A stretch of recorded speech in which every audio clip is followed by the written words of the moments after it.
हरि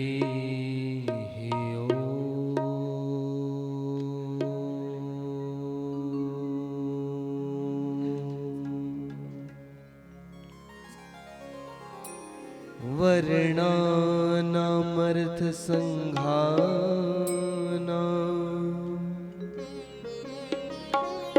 रसानाम छन्दसामपि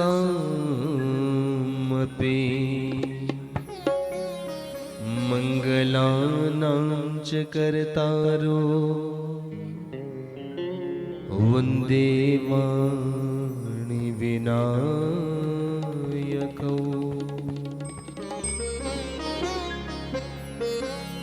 काली काली महाकाली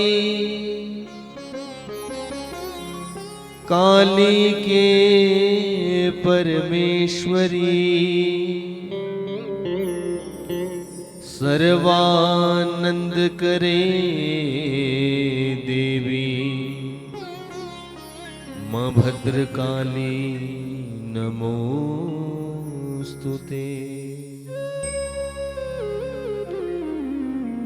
वागीशायस्य वदने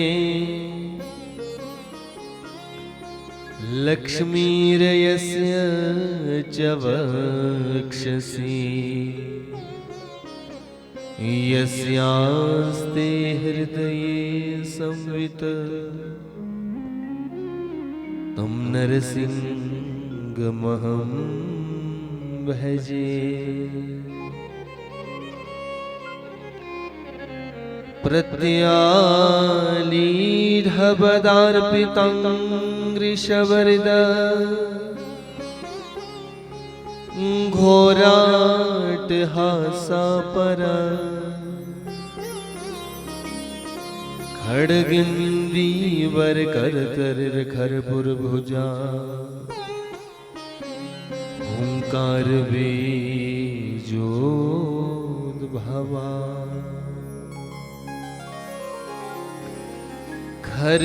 खरवानील विशाल पिंगल जटा जूटैक नागरियुता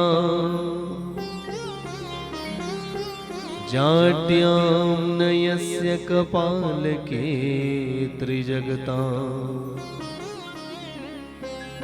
हन्त्युग्रतारा स्वयं।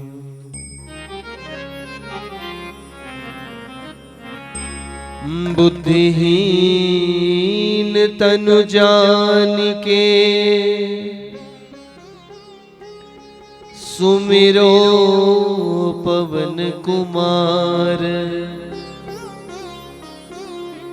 बल बुद्धि विद्या देहु मोहि हरहु कलेश बेकार। हरहु कलेश बेकार। बोलो भक्त वत्सल भगवान की, सियापति रामचंद्र भगवान की, जुनगा महाराज की, धानु देवता महाराज की, महावीर हनुमान जी महाराज की, तारा मैया की, भगवती मैया की, हनुमान जी महाराज की, उमापति महादेव की, श्रीमद्भागवत महापुराण की। नमः पार्वती पते हर हर महादेव शंभो। हरि शरणं नारायण नारायण नारायण। अखिल कोटि कोटि ब्रह्मांड नायक परंपरात्पर अखिलेश्वर अकारण करुणा वरुणालय भक्त वांछा कल्पतरु तड़ित विनिंदित पीतांबर धारी मोर मुकुट धारी वंशी धारी श्री वृंदावन बिहारी जी महाराज उनके साथ परम शक्ति परम तत्व के स्वरूप में विचरण करने वाली शक्ति माँ भगवती, त्रिपुर सुंदरी राज राजेश्वरी माँ भगवती राधा रानी, जो राधा कृष्ण भगवान इस श्रीमद् भागवत महापुराण ग्रंथ के अधिष्ठात्री देवता हैं, उनके चरणों में बारंबार प्रणाम। साकेत निवासी श्री रामचंद्र भगवान जी को सब परिकर के साथ साथ बारंबार प्रणाम।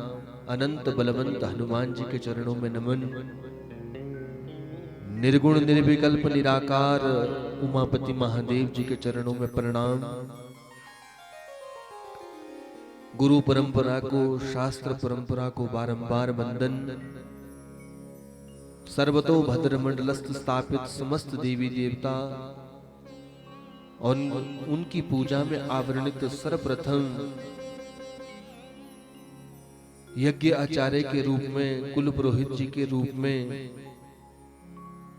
बृहस्पति के स्वरूप में विराजमान आचार्य जी और उनके साथ ऋग्वेद, यजुर्वेद, सामवेद, अथर्ववेद रूपी ब्राह्मण मंडली, संगीत के माध्यम से कथा में रस माधुरी घोलने वाली सभी सामग्री मूर्तियां, इन सभी के हृदय में बैठे उन जगन्नाथ भगवान को व्यासपीठ बारंबार वंदन करती है।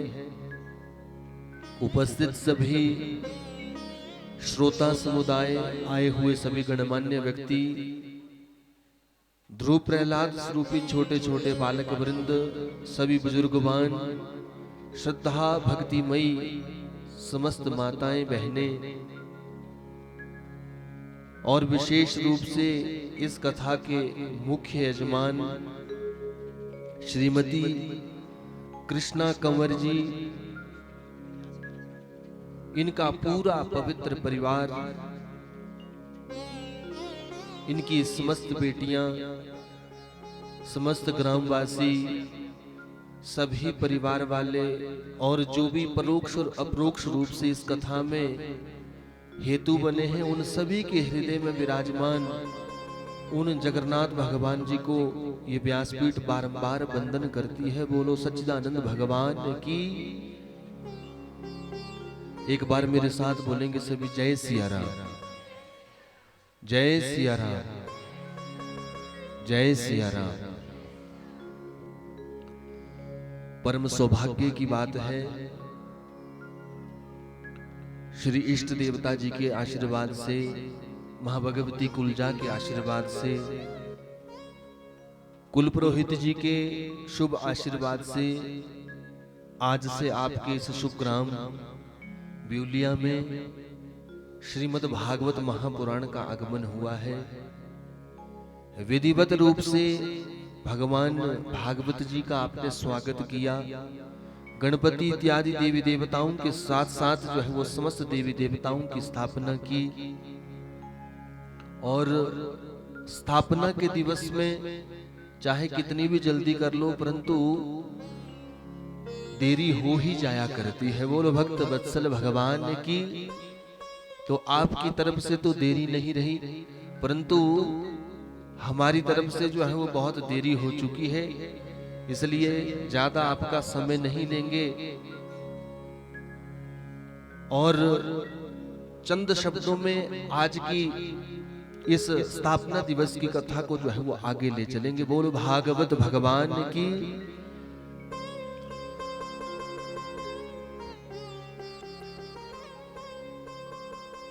श्री रामचरितमानस में बाबा तुलसीदास जी कहते हैं कि बड़े भाग मानुष तन पावा, सुर दुर्लभ ये ग्रंथ ही गावा, कि बड़े भाग्य से जो है वो मनुष्य तन मिलता है। क्या मिलता है? मनुष्य तन मिलता है। और इसी बात को जो है वो हमारे सभी ग्रंथ भी गाते हैं और संत भी जो है वो कहा करते हैं। परंतु फिर भागवत में जो है वो निर्देश दे दिया कि ये दुर्लभ हो मानुषो देहो, कि ये मनुष्य जी तो है ना, ये दुर्लभ है। और दूसरी बात कह दी कि दुर्लभ के साथ साथ जो है वो क्षण भंगुर भी है। क्या है? क्षण भंगुर है। क्षण भंगुर का यदि सीधा सा अभिप्राय हम स्पष्ट करें तो अर्थ निकलता है कि ना जाने इस शरीर रूपी पिंजरे से वो परमपिता परमात्मा वो आत्मा को कब निकाल दे और कब ये शरीर जो है वो शव बन जाए। इसीलिए निर्देश दिया है कि ये शरीर जो है ना वास्तव में क्षण भंगुर है।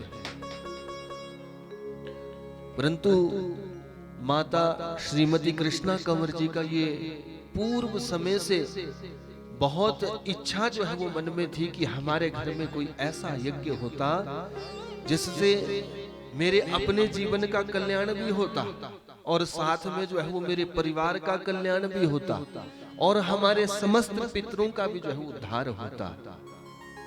इसी भाव को पुष्ट करते हुए माता जी ने ये संकल्प जो है वो अपने पुत्रों के पास रखा। और वास्तव में देखो कितना बड़ा सौभाग्य है कि माता जी जिनका नाम ही है श्रीमती कृष्णा कंवर जी, नाम ही इतना सुंदर, और किसकी कथा जो है वो श्रवण करने की जो है वो इच्छा रखी, भगवान कृष्ण की। बोलो सच्चिदानंद भगवान की। इनका पूरा पवित्र परिवार, आज तो ज्यादा के नाम नहीं लेंगे परंतु आने वाले दिनों में जो है वो सारे परिवार का परिचय जो है वो धीरे धीरे से करवाएंगे। महाराज पूरा पवित्र परिवार जो है वो यही माता जी की इस इच्छा को जो है वो पूर्ण करने में लगा है कि माता ने इतना अच्छा संकल्प लिया। क्योंकि देखो वर्तमान में जो है ना महाराज, न धनवानों की कमी है न धन की कमी है, ठीक है कि नहीं। बहुत सारे जो है वो धनवान व्यक्ति जो है वो इस धरा के ऊपर है, परंतु महाराज ऐसा सुंदर भाव, ऐसा सुंदर संकल्प उन्हीं के हृदय में जागृत होता है जिनके पूर्व जन्म के जो है वो कोई भाग्य उदित होते हैं। और देखो यदि हमारे आंगन में एक भी कोई फलदार वृक्ष हो ना, तो उस फलदार वृक्ष का लाभ जो है वो सारे घर वाले भी लेते हैं और सारे ग्रामवासी भी लेते हैं, आस पड़ोस वाले भी लेते हैं। ठीक वैसे यदि कोई भक्ति करने वाला एक मनुष्य, एक भी माता या एक भी पुरुष जो है वो गृहस्थ में हो जाए ना, तो उसकी 21 पीढ़ियां जो है वो तर जाया करती है। बोलो भक्त वत्सल भगवान की। 21 पीढ़ियां कौन कौन सी जो है वो भागवत से तरती है। तो शास्त्र ने निर्देश दिया कि देखो जिस वंश में ये कथा हो रही है ना, उनके वंश की 7 पिछली पीढ़ियां जो है वो तर जाती है भागवत की कथा करवाने से, और 7 आगे की पुश्तें जो है वो तर जाया करती है भागवत करने से, और 7 जो मातुल कुल की जो 7 पीढ़ियां होती है ना, वो भी इस कथा को करवाने से जो है वो तर जाया करती है। ऐसी ये श्रीमद् भागवत महापुराण की कथा है। आइए इस परम मंगलमयी 8 दिवसीय श्रीमद् भागवत महापुराण की कथा को आरंभ करें। उससे पूर्व जो है वो भगवान का नाम संकीर्तन करेंगे। नाम संकीर्तन का जो है वो हमारे जीवन में बहुत बड़ा महत्व है। इसलिए आपने जब जब भी यहाँ से जयकारा लगाया जाए ना, तो जयकारे में किसी ने जो है वो कंजूसी नहीं करनी। और जब भी आपको जयकारा लगाने के लिए कह दिया जाए तो ऐसा नहीं है कि आपने जो है वो हाथ खड़े कर लिया करने और जयकारा लगाना नहीं, ठीक है, ऐसा नहीं चलेगा। क्योंकि देखो कथा की पूर्ति जो होती है ना, वो 3 बातों से होती है। नमः शब्द, जय शब्द, शंख शब्दस्तथैव च। पहली बात कही नमः शब्द। नमः शब्द का प्रयोग कब होता है? जब प्रातः काल सत्र में पूज्य आचार्य जी भगवान का पूजन करेंगे ना, तो सभी देवताओं को नमः के साथ जो है वो अर्चन किया जाएगा। और दूसरी बात कह दी शंख शब्दस्तथैव च। शंख घोष कब कब होगा? जब भगवान की आरती होगी, जब भगवान का अभिषेक होगा, जब जब भगवान के सुंदर आरती जो है वो 3 समय हुआ करेगी, तब तब जो है वो शंख का घोष होगा। और तीसरी बात कह दी जय शब्दस्तथैव च। जय घोष होना भी परम आवश्यक होता है भागवत में। परंतु ये जय घोष का काम जो है ना, वो किसके पास रहेगा? ये काम जो रहेगा वो प्रवक्ता के पास और श्रोताओं के पास। बोल भक्त वत्सल भगवान की। देखो यहाँ पर हमारे बहुत से जाने पहचाने जो है वो श्रोता हैं, क्योंकि विगत समय में हमें राम कथा कहने का भी सौभाग्य मिला था, तो सभी ने जो है वो हरिहर मंदिर में राम कथा का भी रसमान इस दास की वाणी से किया था। तो सब जानते हैं कि महाराज कथा की पूर्ति जो है वो किन बातों से हुआ करती है। इसलिए आइए भगवान का नाम सुमिरन करें, भगवान की वंदना करें और फिर तुरंत आज श्रीमद् भागवत महापुराण की स्थापना की दिवस की कथा में जो है प्रवेश करें। बोल भक्त वत्सल भगवान की। सीताराम वंदना, राधे श्याम वंदना, अंजनी के नंदना की बार बार वंदना। मीठी मीठी तालियों के साथ भगवान का आवाहन करेंगे कि भगवान आप आए और हमारी वंदना को स्वीकार करते हुए इस यज्ञ को जो है वो निर्विघ्नता से पूर्ण करें। ओ सीताराम वंदना, राधे श्याम वंदना, सीता वंदना, राधे श्याम वंदना, सीताराम वंदना, राधे श्याम वंदना, सीताराम वंदना, राधे श्याम वंदना, अंजनी के नंदना की बार बार वंदना, अंजनी के नंदना की बार बार वंदना, सीताराम वंदना, राधे श्याम वंदना, सीताराम वंदना, राधे श्याम वंदना, अंजनी के नंदना की बार बार वंदना, अंजनी के नंदना की बार बार वंदना, गौरा जी की वंदना, शंकर जी की वंदना, गौरा जी की वंदना, शंकर जी की वंदना, गौरा जी की वंदना, शंकर जी की वंदना, गौरा जी की वंदना, शंकर जी की वंदना, गणपति गणेश जी की बार बार वंदना, गणपति गणेश जी की बार बार वंदना, सीताराम वंदना, राधे श्याम वंदना, सीताराम वंदना, राधे श्याम वंदना, अंजनी के नंदना की बार बार वंदना, अंजनी के नंदना की बार बार जय हो। सभी ताली सेवा करते हुए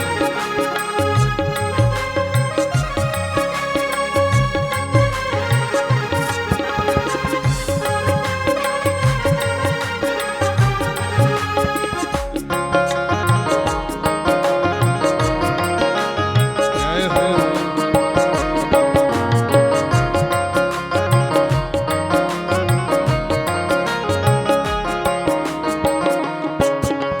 राम जी की वंदना, लक्ष्मण जी की वंदना, राम जी की वंदना, लक्ष्मण जी की वंदना, राम जी की वंदना, लक्ष्मण जी की वंदना, राम जी की वंदना, लक्ष्मण जी की वंदना, कैकेयी के नंदना की बार बार वंदना, कैकेयी के नंदना की बार बार वंदना, सीताराम वंदना, राधे श्याम वंदना, सीताराम वंदना, राधे श्याम वंदना, अंजनी के नंदना की बार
वंदना, गौओं की वंदना, गोपियों की वंदना, राधा जी के चरणों की बार बार वंदना, राधा जी के चरणों की बार बार वंदना, सीताराम वंदना, राधे श्याम वंदना, सीताराम वंदना, राधे श्याम वंदना, अंजनी के नंदना की बार बार वंदना, अंजनी के नंदना की बार बार वंदना, ओ अंजनी के नंदना की बार बार वंदना, अंजनी के नंदना की बार बार वंदना, अंजनी के नंदना की बार बार वंदना, अंजनी के नंदना की बार बार वंदना, हजार बार वंदना, बार बार वंदना, हजार बार वंदना, बार बार वंदना, ओ बार बार वंदना, बार बार वंदना, ओ बार बार वंदना।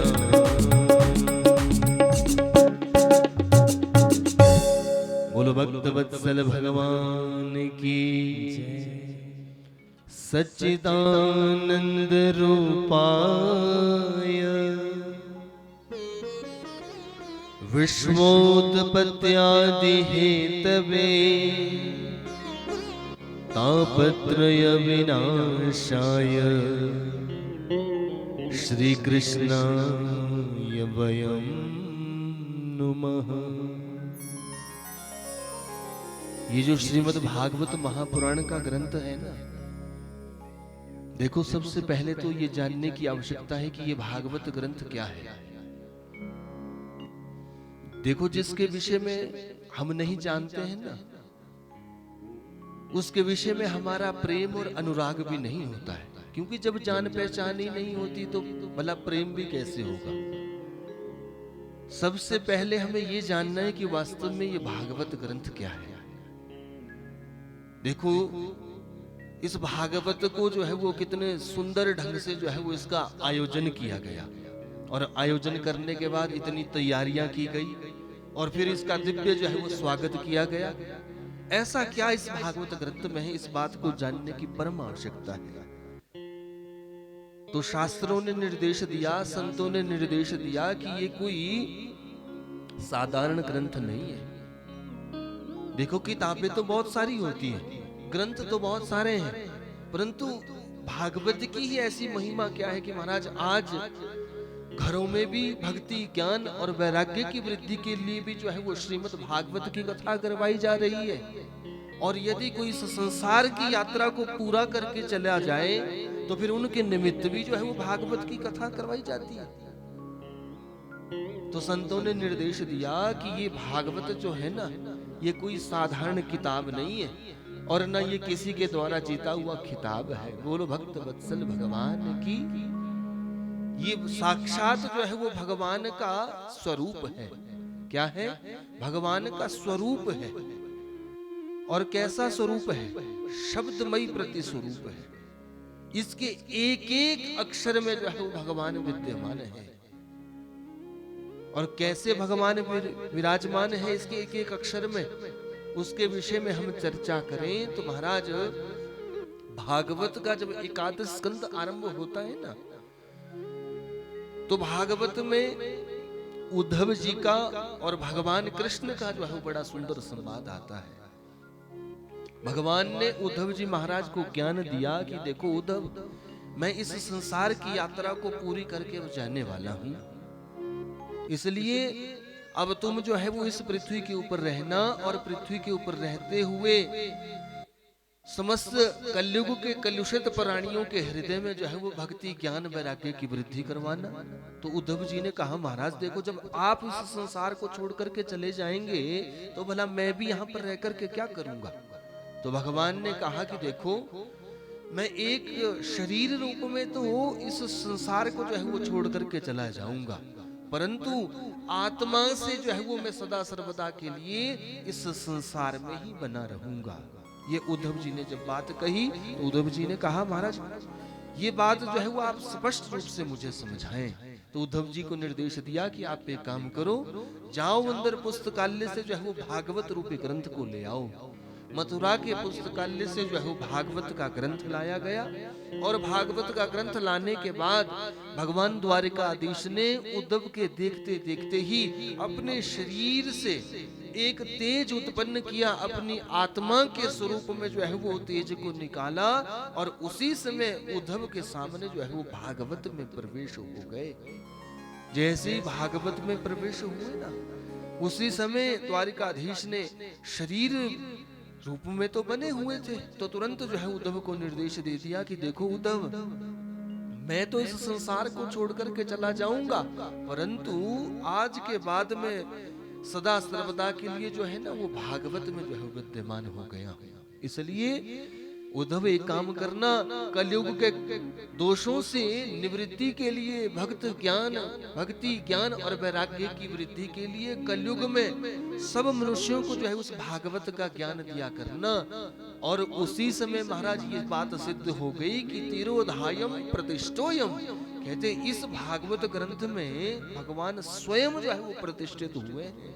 इसलिए ये भागवत कोई साधारण नहीं है, इसके एक एक अक्षर में जो है वो भगवान जो है वो समाहित है।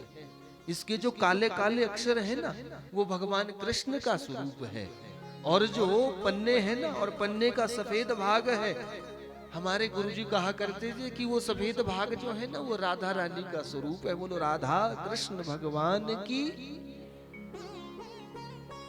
ये कोई माला डालने का विषय नहीं है। देखो आज के समय में तो ऐसी स्थिति जो है वो भागवत की हो गई है कि महाराज यदि भागवत जी घर में आती है ना तो 8-8 दिन तक जो है वो खुली भी नहीं जाती, बस केवल उसका पूजन किया जाता है और उसकी आरती की जाती है। अब तो एक नया फैशन चला है कि महाराज भागवतकारों ने जो है ना वो भागवत के लिए डब्बे खरीद लिए और उससे इतनी बड़ी सुविधा हो गई कि अब श्रोताओं को जो है वो भागवत के दर्शन भी नहीं हो रहे हैं। बोलो जय सिया राम।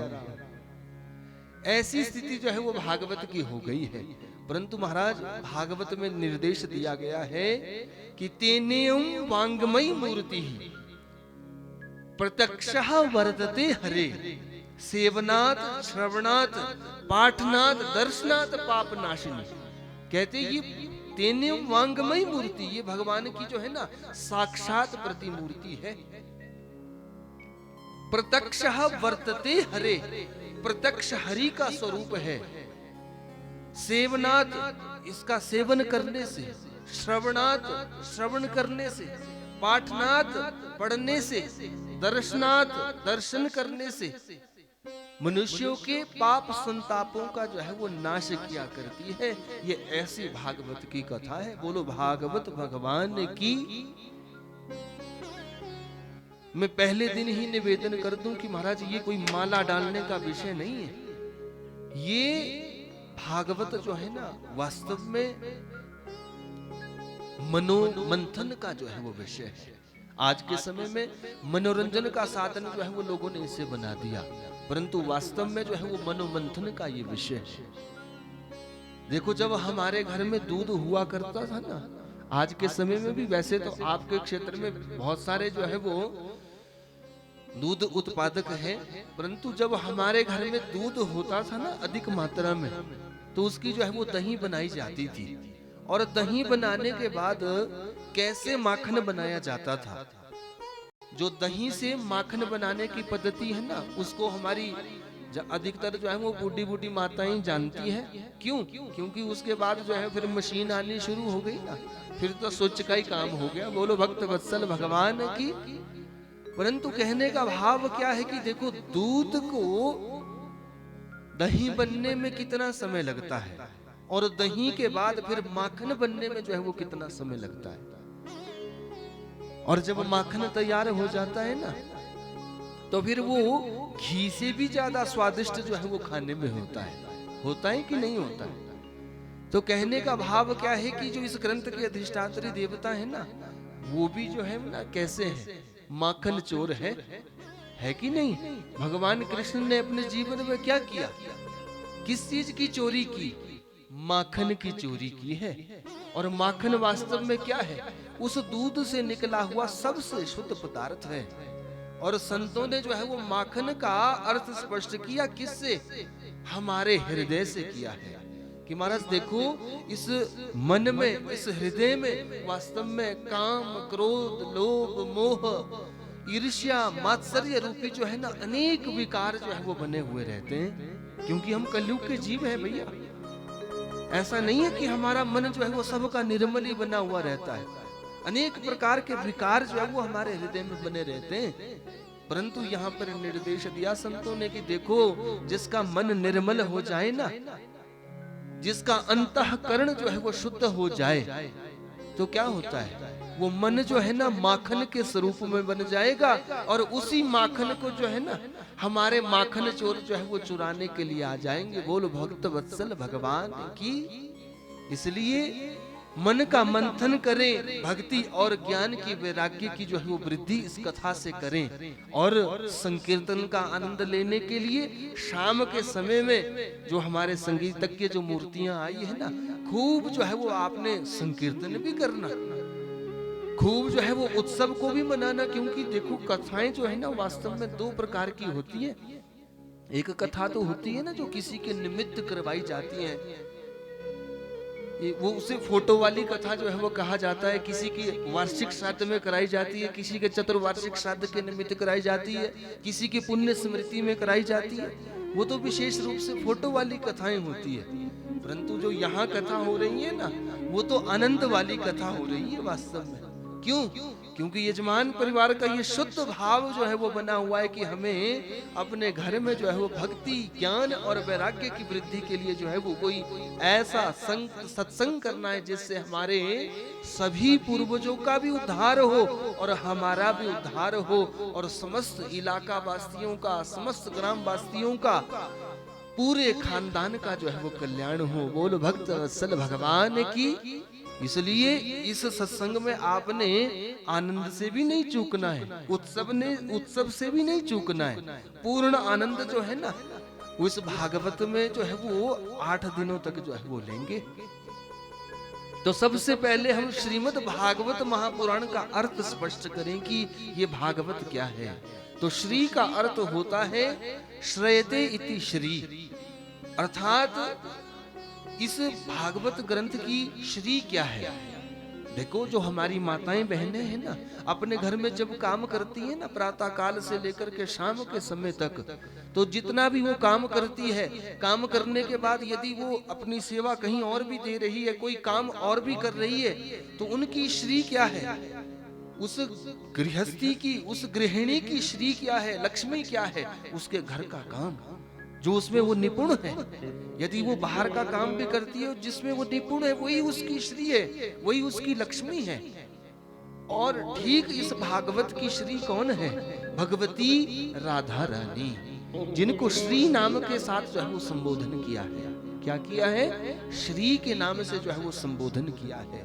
और मद का अर्थ होता है सार। क्या होता है, मद का अर्थ होता है सार। कि महाराज ये उस राधा रानी के हृदय में जो है वो सुंदर सा जो है वो इस भागवत के ग्रंथ के प्रति जो है ना एक अभिमान भी बना हुआ है। क्यों? क्योंकि ये भागवत क्या है, भगवता इदम प्रोक्तम तद भागवतम भाति सर्वभूतेषु गीयते नारदादि भी वर्तते सर्वशास्त्रेषु तरंती भवसागरात्। ये जो भागवत है ना, भागवत में 4 अक्षर आते हैं, भ से भक्ति, ग से ज्ञान, व से वैराग्य, त से तपस्या भी। और ये त का जो अर्थ है, ये संतों ने जो है वो किया है कि तरंती भवसागरात्। कहते ये भागवत जो है वो तार भी देता है अंत में भवसागर से। भाति सर्वभूतेषु, देखो भागवत का एक अर्थ होता है कि भगवान, और दूसरा अर्थ ये भी निकलता है कि ये भक्तों का जो है वो एक सुंदर ग्रंथ है। परंतु यहां पर संतों ने निर्देश दिया कि भाति सर्वभूतेषु, कि ये सब मनुष्यों के हृदय में जो है वो विराजमान रहता है। कैसे? परमात्मा के रूप में, भक्त के रूप में। और फिर निर्देश दिया कि देखो इसको गाया है किसने? नारद आदि ऋषियों ने जो है उसको गाया है। और फिर कह दिया कि वर्तते सर्वशास्त्रेषु, कहते इस भागवत में सर्व शास्त्रों का जो है वो सार छिपा हुआ है। और अंत में निर्देश दे दिया कि जो भी भक्त इस भागवत को धारण करता है ना, तुरंत ही भव सागरात, वो अंत में जो है उस भव सागर से भी तर जाया करता है। और साधारण अर्थों में यदि स्पष्ट करें तो सबसे पहले कह दिया कि ये भागवत जो है ना भक्ति को प्रदान करता है। दूसरा अर्थ, दूसरा शब्द है इसका ज्ञान, ये ज्ञान की भी वृद्धि करता है। तीसरा अर्थ कह दिया कि देखो जो वह शब्द है ना वो हमारे जीवन में वैराग्य उत्पन्न करता है। और तीसरा, चौथा जो अक्षर है वो हमारे जीवन में जो है वो हमें इस भागवत के श्रवण करने से जो है वो तार भी दिया करता है। बोलो भागवत भगवान की। संतों ने जो है वो बड़ी सुंदर बात कही है कि विश्वासो फलदायक। क्या होता है? विश्वासो फलदायक। यदि हम अपने जीवन में किसी ग्रंथ के ऊपर, गुरु की वाणी के ऊपर विश्वास करते हैं ना, तो आपके पुरोहित जी जब आपको कभी घर में आकर के आपकी कुंडली देखते हैं ना, तो यदि भगवान शंकर को जल का लोटा चढ़ाने का निर्देश भी दे देना, तो आप उस काम को जो है ना कितने सुंदर ढंग से जो है वो किया करते हैं। क्यों? क्योंकि आपको अपने गुरु की, अपने पुरोहित जी की बातों के ऊपर जो है वो विश्वास होता है। और वही विश्वास जो है ना कालांतर में जो है फल प्रदान करता है। ठीक वैसे ही इस भागवत की प्रत्येक बातों में जो है ना आपने विश्वास करना। क्यों? क्योंकि विश्वास ही जो है ना जीवन में फल प्रदान करता है। और संत निर्देश देते हैं कि ये भागवत जो है ना कल्प वृक्ष है। क्या है? कल्प वृक्ष है। और इस कल्प वृक्ष का लक्षण होता है ये स्वर्ग में जो है विद्यमान होता है। उसकी छत्र छाया में यदि कोई बैठ जाए ना, तो उसके सामने कोई भी आप कामना कर लो, वही कामना जो है वो भागवत या वो कल्प वृक्ष जो है वो पूर्ण कर दिया करता है। ठीक वैसे ही संतों ने जो है वो भागवत को जो है वो कल्प वृक्ष कहा है। क्या कहा? कल्प वृक्ष। तो आज से हम आप लोग जो है ना 8 दिन तक इसकी छत्र छाया में रहेंगे। और मेरा विश्वास है संतों की वाणी, गुरुओं की वाणी जो है वो कभी विफल नहीं जाती। आपकी जिस भी काम, जो भी कामना जो है वो भागवत को श्रवण करने से होती है ना, वो भागवत जो है ना वो पूर्ण कर दिया करता है। इसलिए आपने विश्वास से जो है वो इस कथा को श्रवण करना। और फिर निर्देश दिया कि देखो ये जो भागवत है ना, देखो जितने भी ग्रंथ होते हैं उन ग्रंथों की जो है वो महिमा जो है वो प्रथम दिन स्थापना के दिवस में जो है वो गाई जाती है। महिमा का अर्थ होता है महत्व। क्या होता है? महत्व। कि इस भागवत को हम क्यों सुने? इस भागवत में ऐसे कौन से देवता की कथाएं हैं कि हम जो है वो भवसागर से पार हो जाएंगे, हमारे हृदय में जो है वो भक्ति का प्रादुर्भाव हो जाएगा भागवत को श्रवण करने से। तो इसके महत्व के विषय में, महिमा के विषय में, महात्म्य के विषय में जो है ना किसने जो है वो निर्देश दिया? पद्म पुराण ने। जो भागवत ग्रंथ है ना ये सबसे अंतिम जो है वो ग्रंथ है, 18वें नंबर का ग्रंथ है। परंतु उससे पहले 17 पुराणों ने जो है वो इस भागवत की महिमा को गाया है। परंतु विशेष रूप से 2 पुराण हुए हैं हमारे धर्मशास्त्रों में। एक हुआ पद्म पुराण और एक है स्कंद पुराण। ये हमारे 18 पुराणों में जो है वो सबसे बड़े ग्रंथ है। पद्म पुराण में है 55,000 श्लोक और स्कंद पुराण में है 81,600 श्लोक। और उस स्कंद पुराण ने और उस पद्म पुराण ने जो है वो इस भागवत की महिमा को गाया कि ये भागवत जो है ना कोई साधारण ग्रंथ नहीं है भैया। इस ग्रंथ को जब आप श्रवण करोगे ना, तो ये विश्वास है कि भक्ति ज्ञान वैराग्य की वृद्धि आपके हृदय में जो है वो अवश्य में हो जाएगी। इसलिए इस कथा के ऊपर जो है वो आपने विश्वास से श्रवण करना, और श्रवण भी एकाग्रचित्त होकर के करना, क्योंकि अब सर्दियों का समय भी है ना। तो सबसे बड़ी बात तो क्या होती है, जब हमें ढासना मिल जाता है ना कहीं पर, तो फिर नींद जो है वो जल्दी आ जाती है। बोल भक्त वत्सल भगवान की। परंतु प्रयास तो ये रहेगा व्यासपीठ से कि आपको नींद ना आने पाए, परंतु फिर भी यदि आ भी जाए ना, तो यदि साथ वाले को पता लग जाए कि मेरी दूसरे तरफ वाली माता बहन जो है वो सोई हुई है, तो बिल्कुल आपको जो है वो कोहनी मार देना, उनको कोई दोष नहीं लगेगा। बोल भक्त वत्सल भगवान की। वैसे तो निद्रा से जगाने का जो है वो दोष लगता है, परंतु भागवत में यदि किसी को आप जगा दोगे ना सोए हुए को, तो दोष नहीं लगेगा। क्यों नहीं लगेगा? क्योंकि यदि उसके कानों में वो भागवत की कथा नहीं गई ना, तो क्या होगा, वो कथा से वंचित रह जाएगा। और जब आप उसको जगा दोगे तो क्या होगा, आप भी पुण्य के जो है वो भागी बन जाओगे। बोलो जय सिया राम।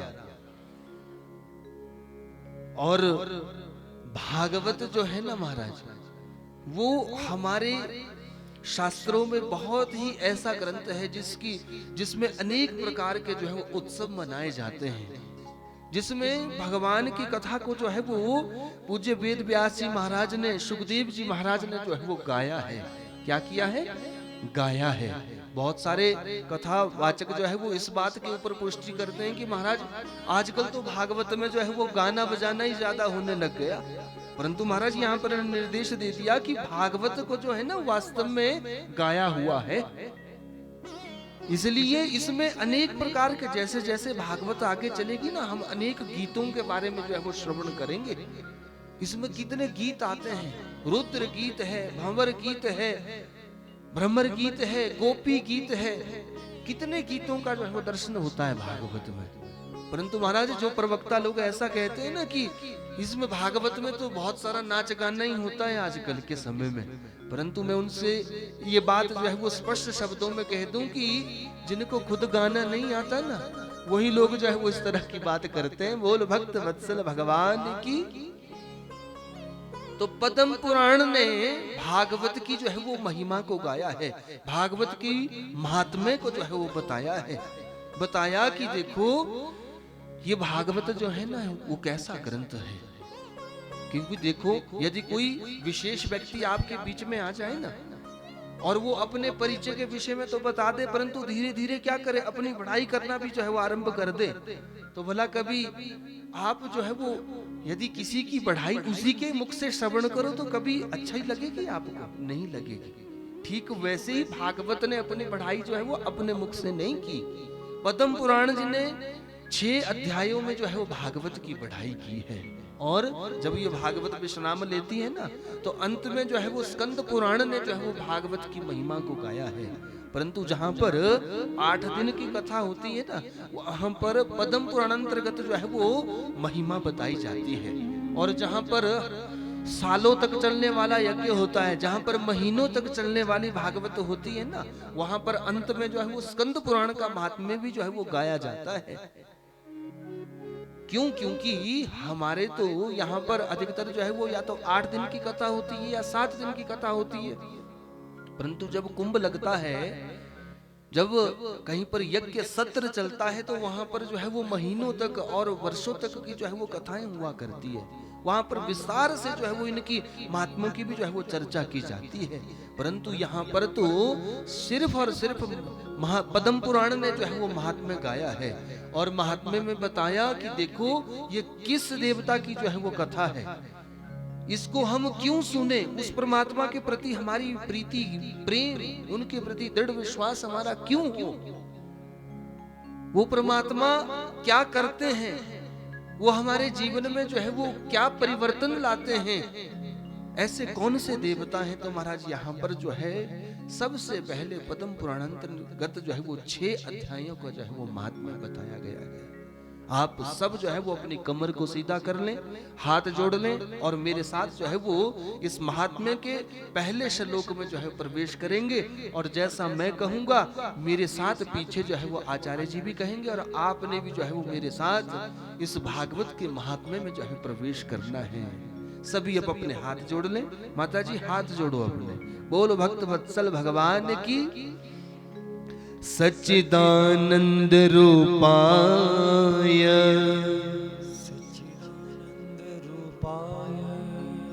विश्वोत्पत्त्यादि हेतवे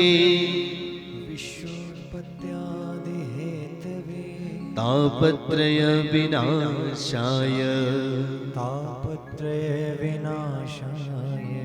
श्री कृष्णाय वयं नमः। श्री कृष्णाय वयं नमः। पद्म पुराण में सबसे पहला श्लोक बताया कि वो भागवत ग्रंथ के अधिष्ठात्री जो देवता है ना वो कैसे हैं, सच्चिदानंद है। 3 नामों से जो है भगवान को संबोधन किया गया। भी भगवान कैसे हैं, सत्य स्वरूप है। भगवान जो है वो चैतन्य स्वरूप है। और तीसरा नाम दे दिया उनको आनंद स्वरूप है। सत्य कैसे, सत्य का अर्थ होता है जो अस्ति, जो है। दूसरा अर्थ लिया जो अविनाशी है, जो कभी भी समाप्त नहीं होता। हम आप लोग जो है ना, आज से 50 साल पहले कितने लोग ऐसे थे जो इस संसार में नहीं थे, और आज के समय में वो 50 साल पहले के लोग, उनमें से कितने लोग जो है वो इस संसार को छोड़कर चले गए, और कितने लोग जो है वो आज के 50 साल बाद जो अभी है वो नहीं रहेंगे। कहने का भाव क्या है कि वो परमात्मा जो है ना वो तब भी था जब ये सृष्टि नहीं थी, और वो परमात्मा जो है वो तब भी है जब ये सृष्टि का पालन हो रहा है। और जब अंत में इस सृष्टि का संहार हो जाएगा ना, तो अंत में केवल और केवल शेष एक ही रहेगा, और वो क्या रहेगा, वो परमात्मा रहेगा जो सत्य स्वरूप है। हम सब सत्य नहीं है भैया, वो परमात्मा ही सत्य है। इसलिए उस सत्य स्वरूपी परमात्मा को हम मिलकर के प्रणाम करते हैं। बोलो सत्यनारायण भगवान की। दूसरा स्वरूप बताया परमात्मा का चैतन्य स्वरूप। चैतन्य का अर्थ होता है चित्त, अर्थात वो परमात्मा जो है ना हमारे हृदय में चित्त के स्वरूप में विराजमान है। चित्त का यदि साधारण अर्थ हम करें तो ज्ञान, चित्त का यदि हम अर्थ करें तो चैतन्यता। हमारी वाणी जो है ना वो शब्द निकाल रही है तो उसमें किसकी शक्ति है? हमारा शरीर जो है ना वो सांस ले रहा है तो उसमें किसकी शक्ति विद्यमान है? इस वाणी से जो आवाज निकल रही है ना उसमें किसकी शक्ति विद्यमान है? वास्तव में वो परमात्मा की शक्ति जो है वो हमारे अंदर उस चित्त स्वरूप में बैठी हुई है, जो हमें चेतनता प्रदान करती है।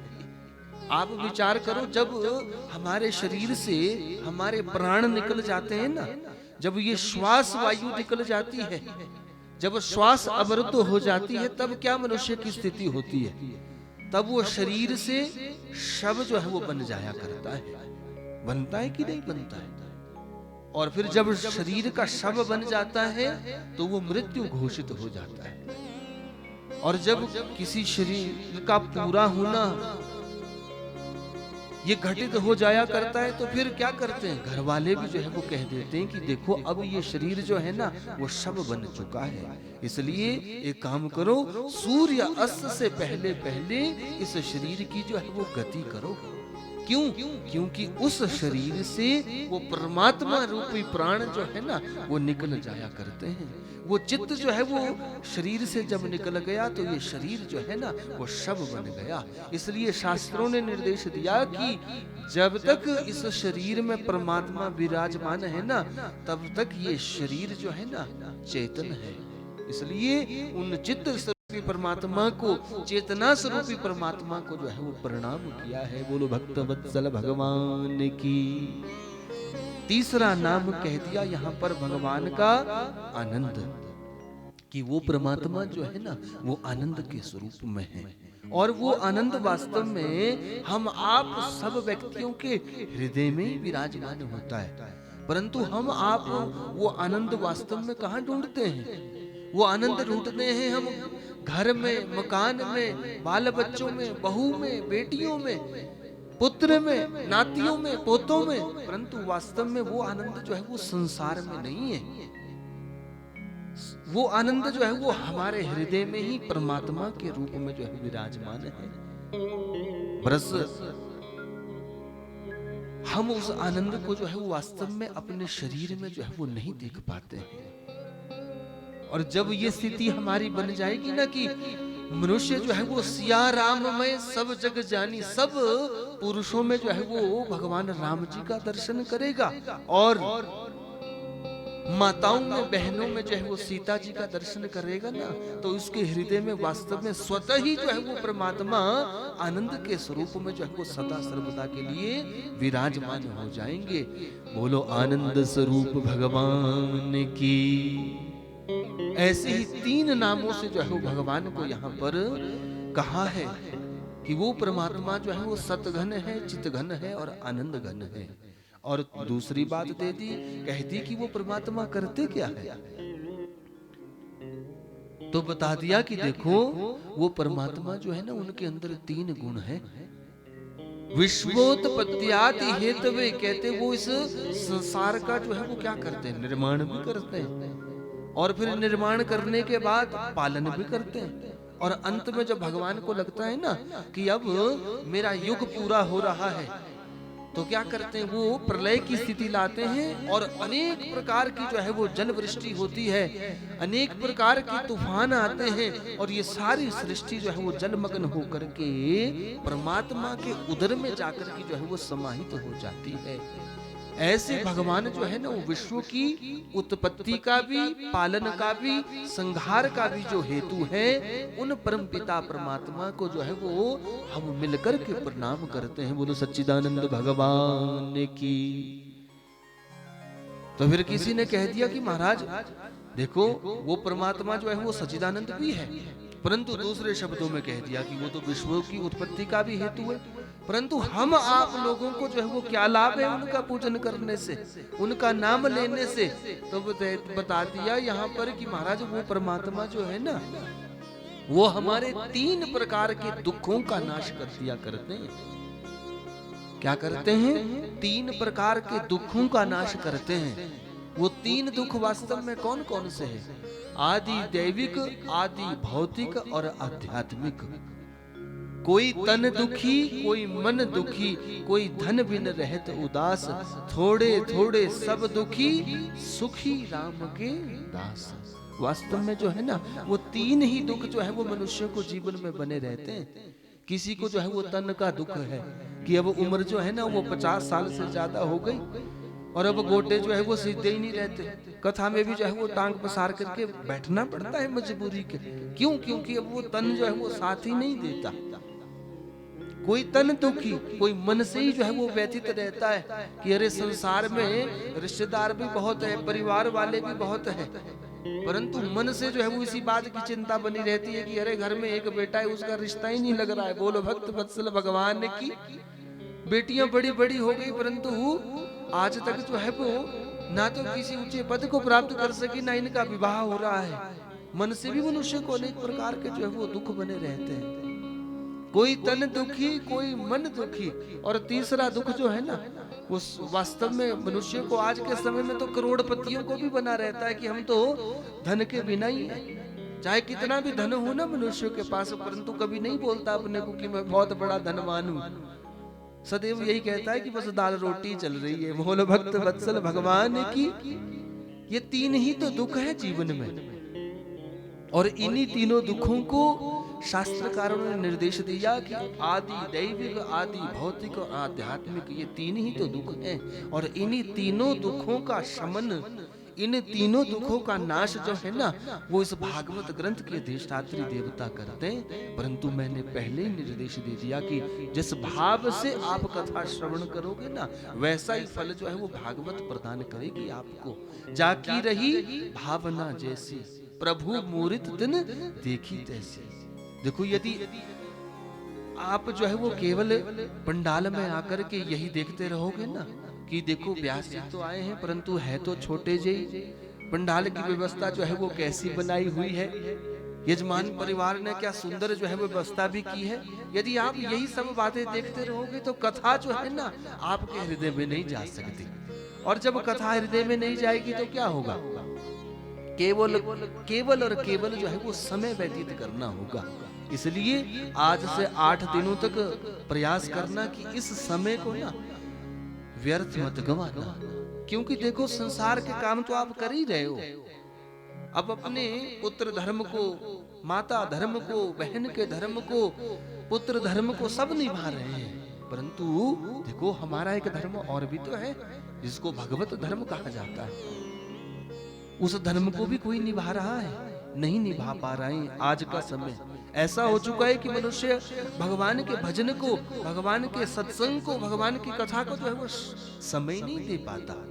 परंतु ये प्रयास करना कि ये 8 दिनों का जो समय हम आप लोगों को कुछ मिला है ना वो व्यर्थ ना जाए, और हमारा ध्यान जो है वो अपने मन को मंथन करने में लगे, जिससे हम विचार करें कि हमने अपने जीवन में क्या करना है और हमें अपने जीवन में क्या करना चाहिए। आज तक जो हमने कर दिया वो कर दिया, परंतु भविष्य में हमें भागवत से क्या सीखना है ये अवश्य जो है वो प्रयास करना है। क्यों?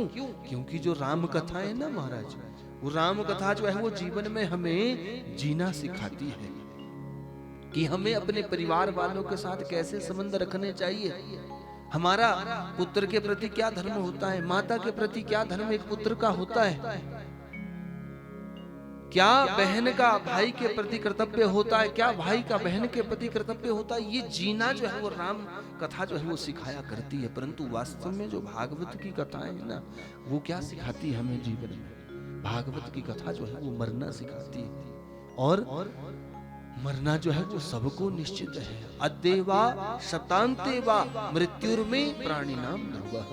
गीता में भगवान कृष्ण कहते हैं कि ये मृत्यु जो है ना वो सबको आनी है एक ना एक दिन। इसलिए इस बात का ज्ञान अवश्य होना चाहिए कि हमें अपने जीवन में इस मरण धर्मा शरीर से जो है वो क्या करना है कि हमारी मृत्यु जो है ना वो सुलभ हो सके, आसान हो सके, उसके लिए हमें क्या करना है, यही तो भागवत सिखाती है। इसलिए कह दिया कि इस भागवत ग्रंथ के अधिष्ठात्री जो देवता है ना वो तीनों दुखों का नाश करते हैं, परंतु उसके लिए हमें विश्वास करना पड़ेगा। और फिर कह दिया कि श्री कृष्णाय वयम नुमः। ऐसे इस ग्रंथ के अधिष्ठात्री देवता जो श्री अर्थ का अर्थ वास्तव में राधा रानी, उन राधा रानी को, और दूसरे शब्दों में कह दिया कि कृष्णाय, उन भगवान कृष्ण को वयम नुमः।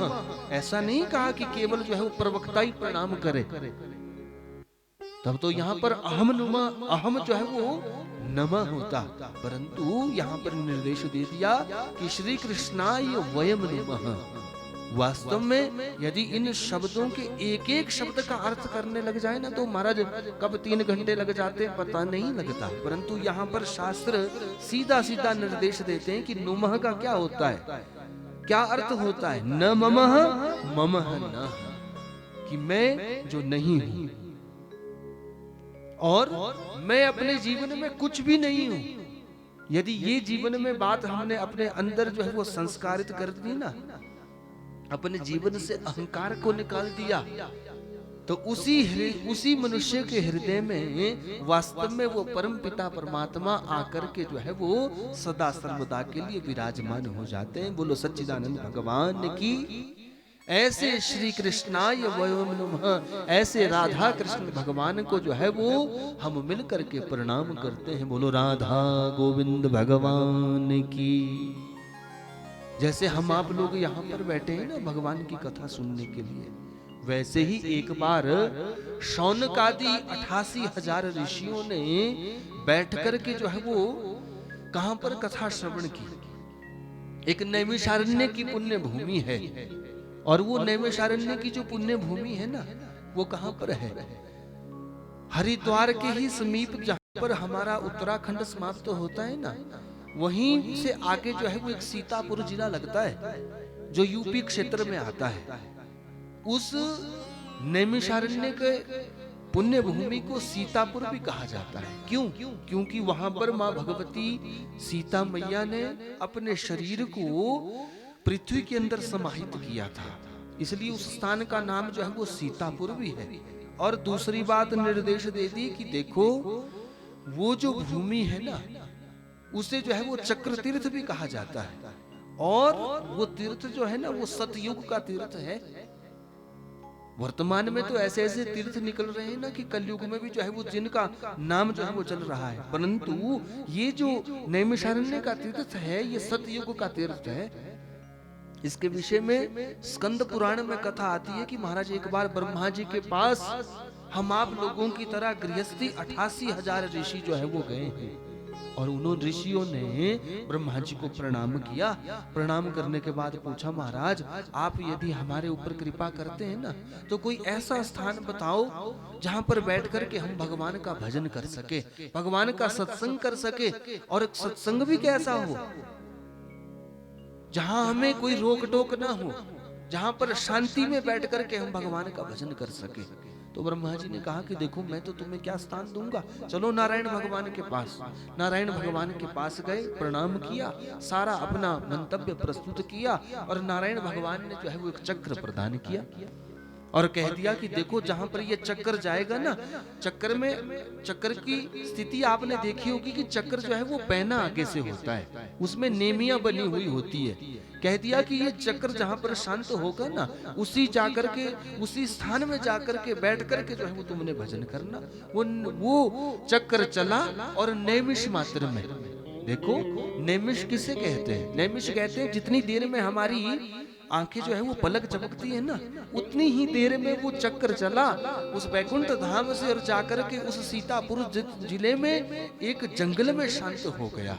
अरण्य कहते हैं जिस जंगल को, और नैमिष ही क्षण में वो चक्र जहां पर शांत हुआ उसी तीर्थ का नाम जो है वो नैमिषारण्य जो है वो पड़ गया। बोलो सच्चिदानंद भगवान की। आज भी जो लोग उस नैमिषारण्य में गए होंगे ना, उन लोगों ने दर्शन किया होगा कि वहां पर चक्र की भांति जो है वो एक तीर्थ बना हुआ है, और उस तीर्थ में जल कहां से आता है आज तक बड़े बड़े वैज्ञानिक लोग भी नहीं पहचान पाए उस बात को। तो ऐसे उस नैमिषारण्य तीर्थ में पहले वहां पर जंगल था, अरण्य था, और उस जंगल में जो है वो नैमिष स्थापित किया और वो तीर्थ बन गया जिसका नाम पड़ा नैमिषारण्य।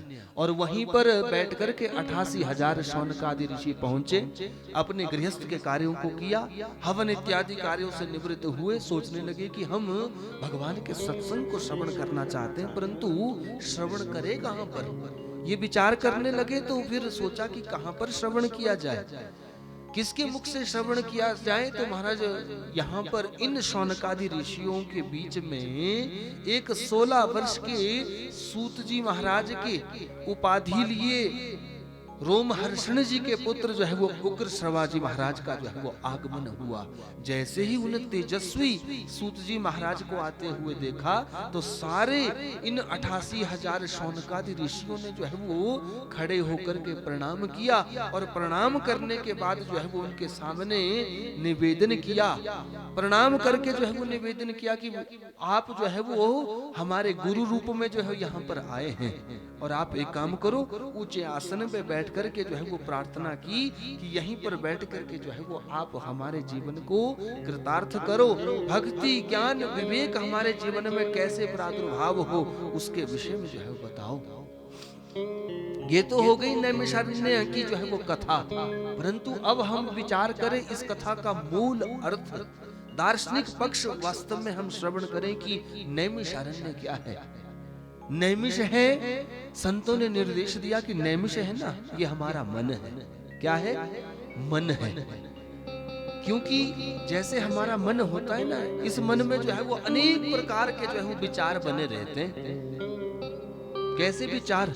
क्योंकि देखो आधे से ज्यादा माताओं को तो इस बात की टेंशन इस समय हो रखी होगी कि अरे व्यास जी जो है वो आरती के लिए भी नहीं कह रहे हैं क्योंकि घर में जा करके जो है वो गऊ को भी देखना था, और भी काम करने थे, बच्चों को भी देखना था। तो क्या पता सब माताओं का मन कथा में ही थोड़ी है। हमारा मन जो है ना ये भटका हुआ रहता है, एक जगह में स्थिर नहीं होता। क्या पता कई लोगों का, आधे से ज्यादा का लोगों का भाव तो ब्योलिया बाजार में ही घूमता रहता है, क्योंकि ज्यादातर सारा परिवार तो ब्योलिया में ही रहता है। बोल भक्त वत्सल भगवान की मकान का, दुकान का ध्यान जो है वो बना रहता है। हमारे मन की जो है ना विचित्र गति है। क्या पता शरीर से आप यहाँ पर, मन कहाँ है क्या पता किसको। तो इस मन में जो है ना अनेक विचारों रूपी जो है वो क्या बनी हुई है, वो धारे बनी हुई है। जैसे वो चक्र में धारे बनी हुई रहती है ना, नैमिष बने हुए रहते हैं, ठीक वैसे ही संतों ने निर्देश दिया कि जहां पर हमारे ये मन की गति स्थिर हो जाए ना, जहां पर उस नैमिष की गति रुक जाए, वो स्थान जो है वो नैमिषारण्य बन गया। और आज से जहां पर हमारे मन की गति रुक जाए ना, वही स्थान जो है ना वो कथा सत्संग के योग्य नैमिषारण्य जो है वो बन जाएगा। इसलिए आज से ये यजमान परिवार का ये आंगन भी जो है ना, ये कोई साधारण आंगन ना रह करके नैमिषारण्य जैसा जो है वो तीर्थ बन गया है। क्यों? क्योंकि आज से लेकर के जो है वो यहाँ पर अष्टम दिन पर्यंत तक जो है वो उन अनंत भगवान की जो है वो अनेक लीलाओं का जो है वो स्मरण किया जाएगा, और भगवान की कथाओं को जो है वो सुना जाएगा, भगवान का जो है वो कीर्तन किया जाएगा। इसलिए जहां पर हमारे मन की गति रुक जाती है ना, देखो ऐसा तो नहीं है किसी का भाव कि 3 घंटे में जो है ना वो केवल और केवल कथा में ही लगा रहे, ऐसे तो कोई संत महात्मा नहीं है। क्योंकि कई बार क्या होता है ना कि जब आप इधर उधर भी देखते हो ना, तो क्या होता है कथावाचक का ध्यान भी जो है वो आपके साथ ही इधर उधर जो है वो मुड़ जाता है। इसलिए क्योंकि हम आप जो है वो कलयुग के मनुष्य हैं, हमारा ध्यान भी जो है वो चित्त वृत्तियां जो है वो स्थिर नहीं रह सकती। इसलिए प्रयास करना चाहिए कि 3 घंटे में जितना भी समय मिले ना वो कथा के लिए लगाए। और संतों ने तो ये भी निर्देश दे दिया कि महाराज वास्तव में ये 88,000 शौनकादि ऋषि कौन है? तो 88,000 कोई और नहीं होते हैं। हमारे शरीर में जो हमारे रोम होते हैं ना, रोम, यही रोमों की संख्या जो है वो संतों ने 88,000 की है। और सूत जी के मुखारविंद से किसी और ने कथा श्रवण नहीं की, उस शरीर रूपी मनुष्य ने ही जो है वो कथा को श्रवण किया है। और ये जितनी भी पुराणों की कथाएं हुई है ना, उस नैमिषारण्य की पुण्य भूमि पर बैठ करके हुई है।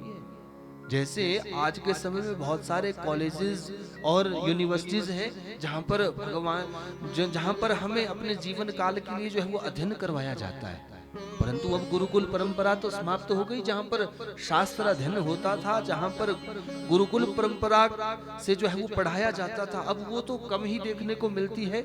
शास्त्रों का अध्ययन तो किया नहीं जाता, क्योंकि अब हमारे इतिहास को बदल करके जो है वो ना जाने कौन कौन सी पद्धतियों को पढ़ा दिया जाता है। कहने का भाव क्या है कि वास्तव में ऐसी ही एक यूनिवर्सिटी जहां पर जो है वो सारे शास्त्रों की कथा की गई, जहां पर सारे पुराणों की कथा की गई, वो स्थान था नैमिषारण्य। और उस नैमिषारण्य में बैठ करके 88,000 शौनकादि ऋषियों ने सूत जी को आते हुए देखा। और उन सूत जी की आयु जो थी ना लगभग 16 वर्ष की थी। और उन सूत जी महाराज को एक ऊंचे आसन के ऊपर बैठाया, और बैठाने के बाद जो है वो पूछा कि महाराज आप जो है ना वो हमारा प्रणाम स्वीकार करें। और सबसे पहले हाथ जोड़ करके इन 88,000 ऋषियों ने निवेदन क्या किया? अज्ञान ध्वांत विध्वंस कोटि सूर्य सम प्रभा सूताख्या ही कथा सारम मम कर्ण रसायनम। इन 88,000 ऋषियों ने प्रणाम किया, और प्रणाम करने के बाद कहा कि महाराज आप जो है ना हमारे अज्ञान का जो है वो नाश कर दे। अज्ञान ध्वंत विध्वंस कोटि सूर्य समप्रभा। कैसे करें आप हमारे अज्ञान का नाश? जैसे प्रातः काल में जब सूर्य उदित होता है ना, तो सारे अंधकार का नाश कर देता है। आप वैसे ही हमारे शरीर में बैठा जो अज्ञान है ना, अंधकार है, उसका नाश कर दो। और फिर कह दिया कि सूताख्या ही कथा सारम, हे सूत जी महाराज, कथा सार को जो है वो आप सुना दो, जो हमारे इस कर्णों में जाकर के रसायन का काम करे। क्या करे? रसायन का काम करे। देखो, एक प्रश्न किया सूत जी महाराज से, और एक हमारे भक्तों में चरित्र कहा जाता है हनुमान जी महाराज का, उनके पास भी एक रसायन है। उस रसायन को क्या कहा है? राम रसायन तुमरे पासा, सदा रहो रघुपति के दासा। राम रसायन तुमरे पासा। वो राम रूपी रसायन जो है ना, वो अनंत बलवंत हनुमान जी के पास है। और यहाँ पर जो है वो सूत जी महाराज से निवेदन कर दिया उन शौनकादि ऋषियों ने कि महाराज, आप कथा रूपी रसायन जो है ना हमारे कानों में डाल दो, जिससे हमारा अज्ञान जो है वो नाश हो सके। देखो कितनी सुंदर बात कही है। शास्त्रों की बातें जो वास्तव में जो है ना वो निरर्थक नहीं होती है, उसमें कुछ ना कुछ जो है वो सार छिपा हुआ होता है। इन 88,000 ऋषियों ने 17 पुराणों को जो है वो इससे पहले श्रवण कर लिया है। और सोचो, यदि कोई अपने जीवन में एक पुराण को भी श्रवण कर ले ना, तो उसको भी जीवन में कितना ज्ञान हो जाता है।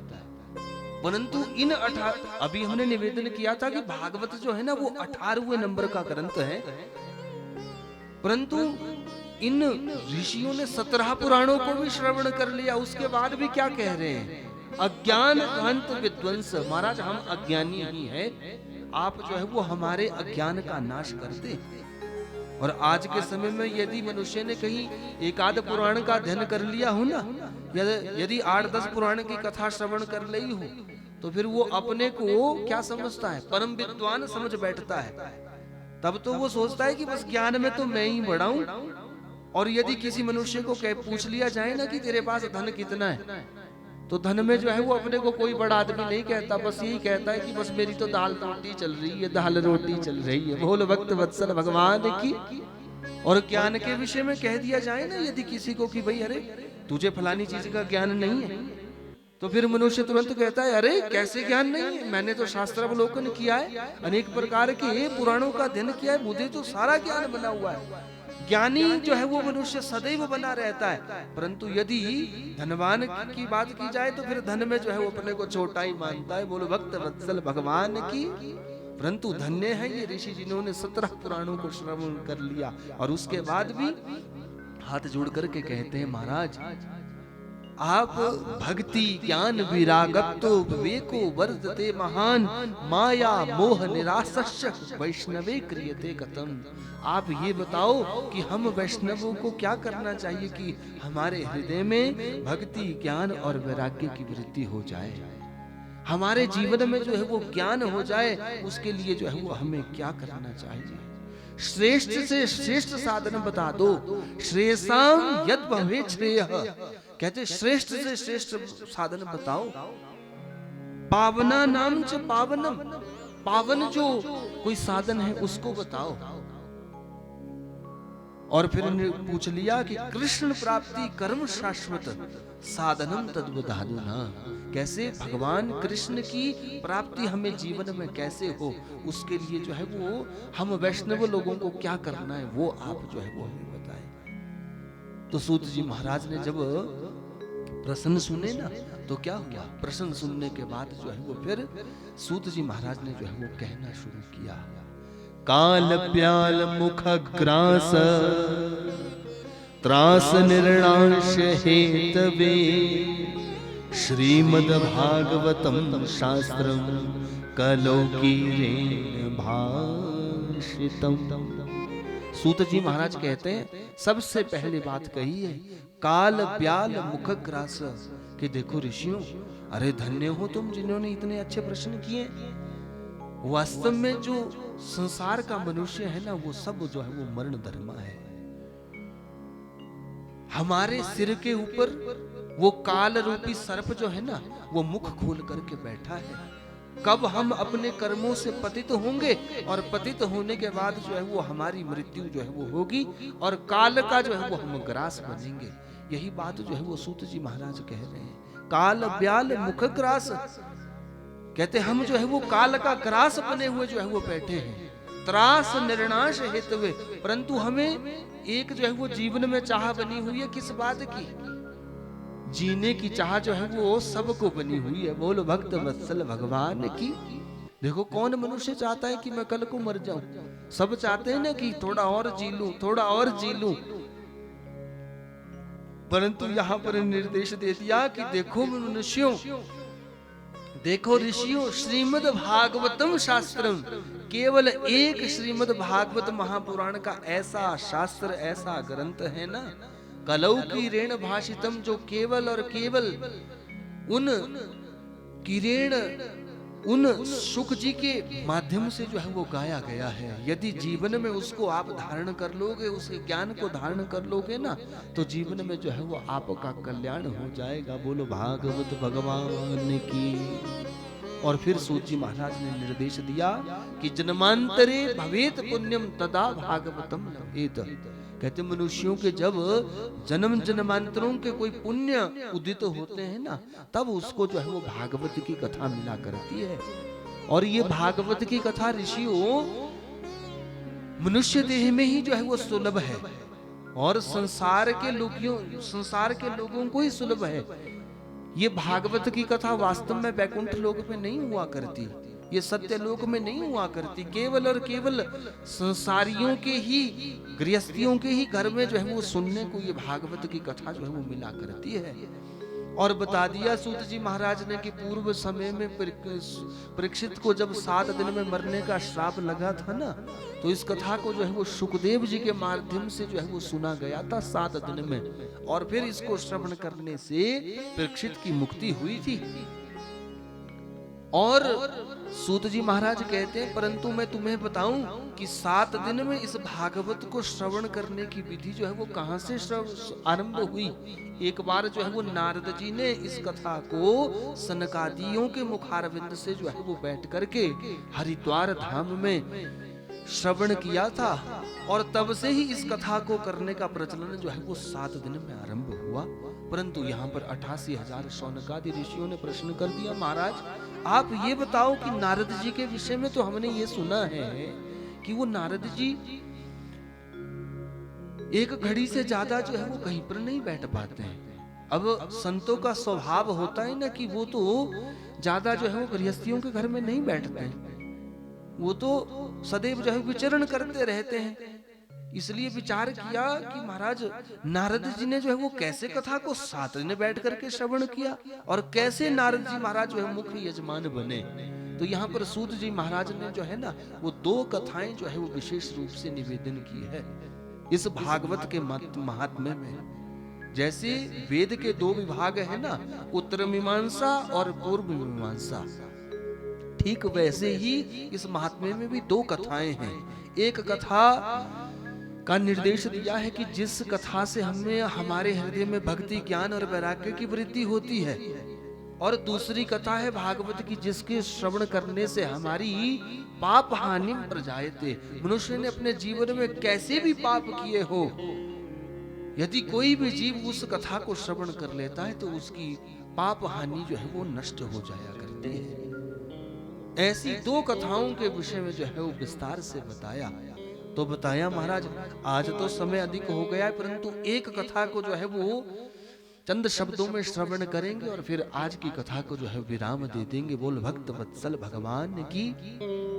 सूत जी महाराज कहते हैं ऋषियों, नारद जी ने कैसे इस कथा को जो है वो 7 दिन में श्रवण किया, उसके विषय में जो है वो कथा आती है। तो बताया कि महाराज एक बार नारद जी जो है ना वो भजन करते करते जो है वो कई तीर्थों के ऊपर गए, परंतु तीर्थों पे देखा कि देखो तीर्थों में जो है वो अनेक प्रकार के लोभी व्यक्ति बैठ करके जो है ना धन की कामना करते हैं, और धन की कामना को करने के बाद जो है वो तीर्थों के सार से जो है लोगों का विश्वास उठ रहा है। इस भाव से नारद जी ने तीर्थों का भ्रमण नहीं किया, तुरंत जो है वहां से चले गए। मंदिरों के दर्शन किए, मंदिरों में उनको शांति नहीं मिली। फिर क्या किया, मंदिरों को दर्शन करते हुए जो है वो गृहस्थियों के घर भी गए। देखा कि देखो गृहस्थ आश्रम जो है ना वो सब मनुष्यों के लिए सबसे बड़ा आश्रम बताया। तो गृहस्थियों के घर भी गए। तो गृहस्थियों के घर में क्या देखा कि महाराज ना तो अब संतान जो है वो माता पिता का आदर करती है, न माता पिता की बातों का कहना मानती है, न पिता और पुत्र जो है वो आपस में अच्छे से वार्तालाप करते हैं, न माता पिता का कहना जो है वो संतान मानती है, न पति पत्नी में जो है वो वास्तव में जो है वो प्रेम रह गया है, न उनके बीच विश्वास रह गया है। भाई भाई का प्रेम जो है वो समाप्त होता जा रहा है। जब इन बातों का दर्शन किया तो गृहस्थियों को छोड़ करके नारद जी महाराज जो है वो चले गए गृहस्थियों को छोड़ करके। फिर घूमते घूमते जो है वो कहां पर पहुंचे, मन की शांति के लिए वही नारद जी जो है वो वृंदावन धाम में यमुना के किनारे पहुंचे।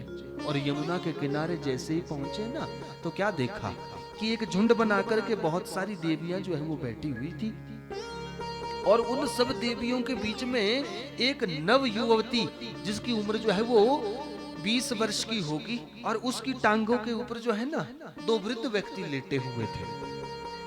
और उस युवती की चिंता में वो सारी जितनी भी इधर उधर जो है वो गोपियां बैठी थी ना, जो माताएं बहनें बैठी हुई थी, वो भी विलाप कर रही थी, वो भी रो रही थी उस युवती को रोते हुए देखकर। नारद जी महाराज ने सोचा कि अरे क्यों इन युवतियों के ऊपर, क्यों इन माताओं के ऊपर जो है वो कष्ट आया होगा, क्यों ये विलाप कर रही होगी। सोचा कि मैं इनसे पूछ करके आऊं कि तुम्हें क्या दुख है, क्योंकि संतों का स्वभाव होता है ना कि वो किसी को दुखी नहीं देखना चाहते। इसी भाव से नारद जी महाराज ने सोचा कि मैं इनके दुख दूर कर सकूं। परंतु फिर थोड़ी देर बाद सोचा नारद जी महाराज ने कि देखो माताओं का स्वभाव होता है ना कि वो क्या करती है, कई बार जो है जब झुंड में बैठी होती है ना बहुत सारी माताएं बहनें, तो उनकी अपनी ऐसी ऐसी बातें भी कई बार चलती है कि वो तुरंत जो है वो रोने लग जाती है।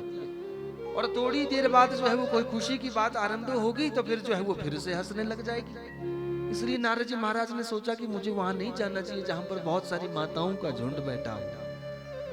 इसी बात को लेके नारद जी महाराज जो है वो उस यमुना के किनारे से नारायण नारायण कहते जो है वो निकलने लगे। उसी समय उस झुंड में बैठी जो युवतियां थी ना, उसमें से एक प्रधान युवती ने जो है वो आवाज दे दी और कह दिया, साधु साधु क्षणं तिष्ठ्वा मन चिंतामपि नाशयः। हे साधु क्षण भर जो है वो रुको, मम चिंतामपि नाशय, मेरी चिंता का जो है वो नाश करो। नारद जी महाराज ने सोचा किसने मुझे आवाज लगाई, पूछा काशी तुम का विभो, कौन हो तुम, किस कारण से जो है मुझे आवाज दे रही हो। फिर उस देवी ने जो है वो अपना परिचय दिया, अहम भक्ति रीति ख्याता, महाराज मैं कोई और नहीं हूं, मेरा नाम जो है ना वो भक्ति है, मैं भक्ति हूँ। उत्पन्ना द्रविड़े साहम वृद्धिम कर्नाटके गता क्वचिन क्वचिन महाराष्ट्रे गुर्जरे जीर्णताम गता। कहते महाराज मैं द्रविड़ देश में पैदा हुई, और पैदा होने के बाद जैसे जैसे बड़ी हुई ना तो मैं कर्नाटक में पहुंच गई। कर्नाटक में जो है वो मुझे विद्वानों ने जो है वो पुष्ट किया भक्ति के प्रभाव से। फिर धीरे धीरे जो हमें है क्या हुआ, मैं सनातनियों के घर में जाकर के पहुंची, उन वैष्णवों के घर में जाकर के गुजरात क्षेत्र में पहुंच गई, और मेरा जो है वो वहां पर अनेक प्रकार से स्वागत सत्कार किया गया। परंतु धीरे धीरे क्या हुआ, मैं कई प्रकार के दंभी और लोभी लोगों के कारण जो है वो जीर्णता को प्राप्त हो गई, वृद्धावस्था को प्राप्त हो गई। परंतु मैंने सोचा कि देखो मैं अब वहां पर नहीं रहूंगी, और मैंने उन सब को छोड़ करके जो है वो मैं कहां पहुंच गई, इस वृंदावन धाम में पहुंच गई।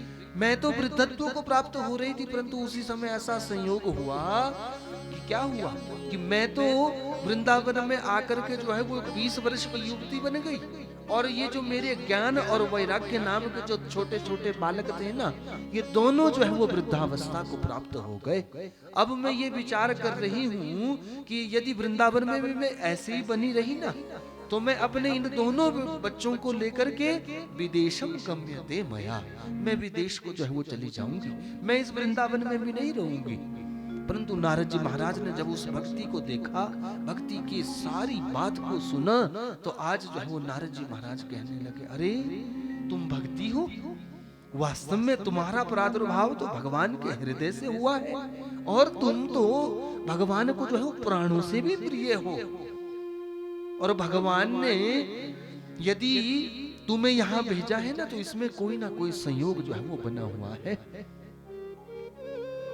और जैसे ही तुम इस वृंदावन धाम में आई तो क्या हुआ, पुष्ट हो गई, तुम तो युवती बन गई, तुम्हारी भी तो अवस्था वृद्धत्व की हो गई थी, परंतु तुम्हारे जो ये ज्ञान और वैराग्य नाम के जो पुत्र है ना, इनको पुष्ट मैं करूंगा, परंतु तूने जो है ना इस स्थान को छोड़ करके नहीं जाना। क्यों? क्योंकि आज से ये जो भूमि है ना, ये वृंदावन की जो भूमि है ना, ये भक्ति भूमि के नाम से जो है वो कहलाई जाएगी, और मैं भी हरि का दास नहीं यदि तुम्हारे दुख को दूर ना कर दूं। ये नारद जी महाराज ने कह दिया, और कह दिया कि मैं तुम्हारे ज्ञान और वैराग्य को जो है वो पुष्ट करूंगा। इसलिए नारद जी महाराज ने क्या किया, यहाँ पर जो है अनेक प्रकार के उद्यम किए हैं, अनेक प्रकार के साधनों को किया। क्या किया? गीता का पाठ सुनाया उन ज्ञान और वैराग्य के कानों में, वेद का पाठ किया, परंतु क्या हुआ, थोड़ी देर को तो ये जागते थे, परंतु जागने के बाद जो है वो फिर सो जाया करते थे। सूत जी महाराज कहते हैं, ऋषियों यही क्रम जो है ना बहुत समय तक चला रहा, परंतु जब थक गए नारद जी महाराज तो सोचने लगे कि अरे मैंने तो अपने से सारी विद्याओं का जो है वो पाठ इन दोनों ज्ञान और वैराग्य के कानों में डाल दिया, परंतु ये तो पुष्ट नहीं हुए। थोड़ी थोड़ी देर को तो पुष्ट होते थे, परंतु फिर वृद्धावस्था को प्राप्त हो जाते थे। क्या करूं मैं इनको जगाने के लिए, क्या करूं मैं इनको कि ये तुरंत जो है वो अपनी मां की तरह जो है वो नव यौवन हो जाए। तो उसी समय जो है वो आकाशवाणी हुई, व्योमवाणी हुई, और उस आकाशवाणी ने कह दिया कि नारद सत्कर्म करो। जब तक तुम सत्कर्म नहीं करोगे ना, तब तक ये ज्ञान और वैराग्य जो है वो नहीं जानेंगे। नारद जी महाराज ने सोचा कि मैं अभी तक क्या कर रहा था, सत्कर्म ही तो कर रहा था, गीता का पाठ कर रहा था, वेद की श्रुतियों का पाठ कर रहा था, ऋचाओं का पाठ कर रहा था, तो क्या वो सत्कर्म नहीं था? परंतु फिर भी सोचा कि देखो मैं सत्कर्म जो है वो बड़े बड़े ऋषियों से पूछूंगा।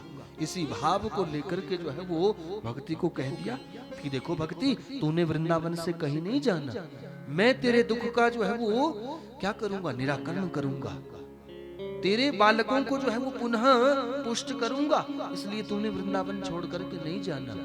देखो आप नारद जी का भाव, यदि उसी समय भक्ति चाहती ना तो वृंदावन को निकल करके कहां चली जा सकती थी, विदेश में गम्य थे। उसने तो पहले ही कह दिया था कि मैं विदेश चली जाऊंगी।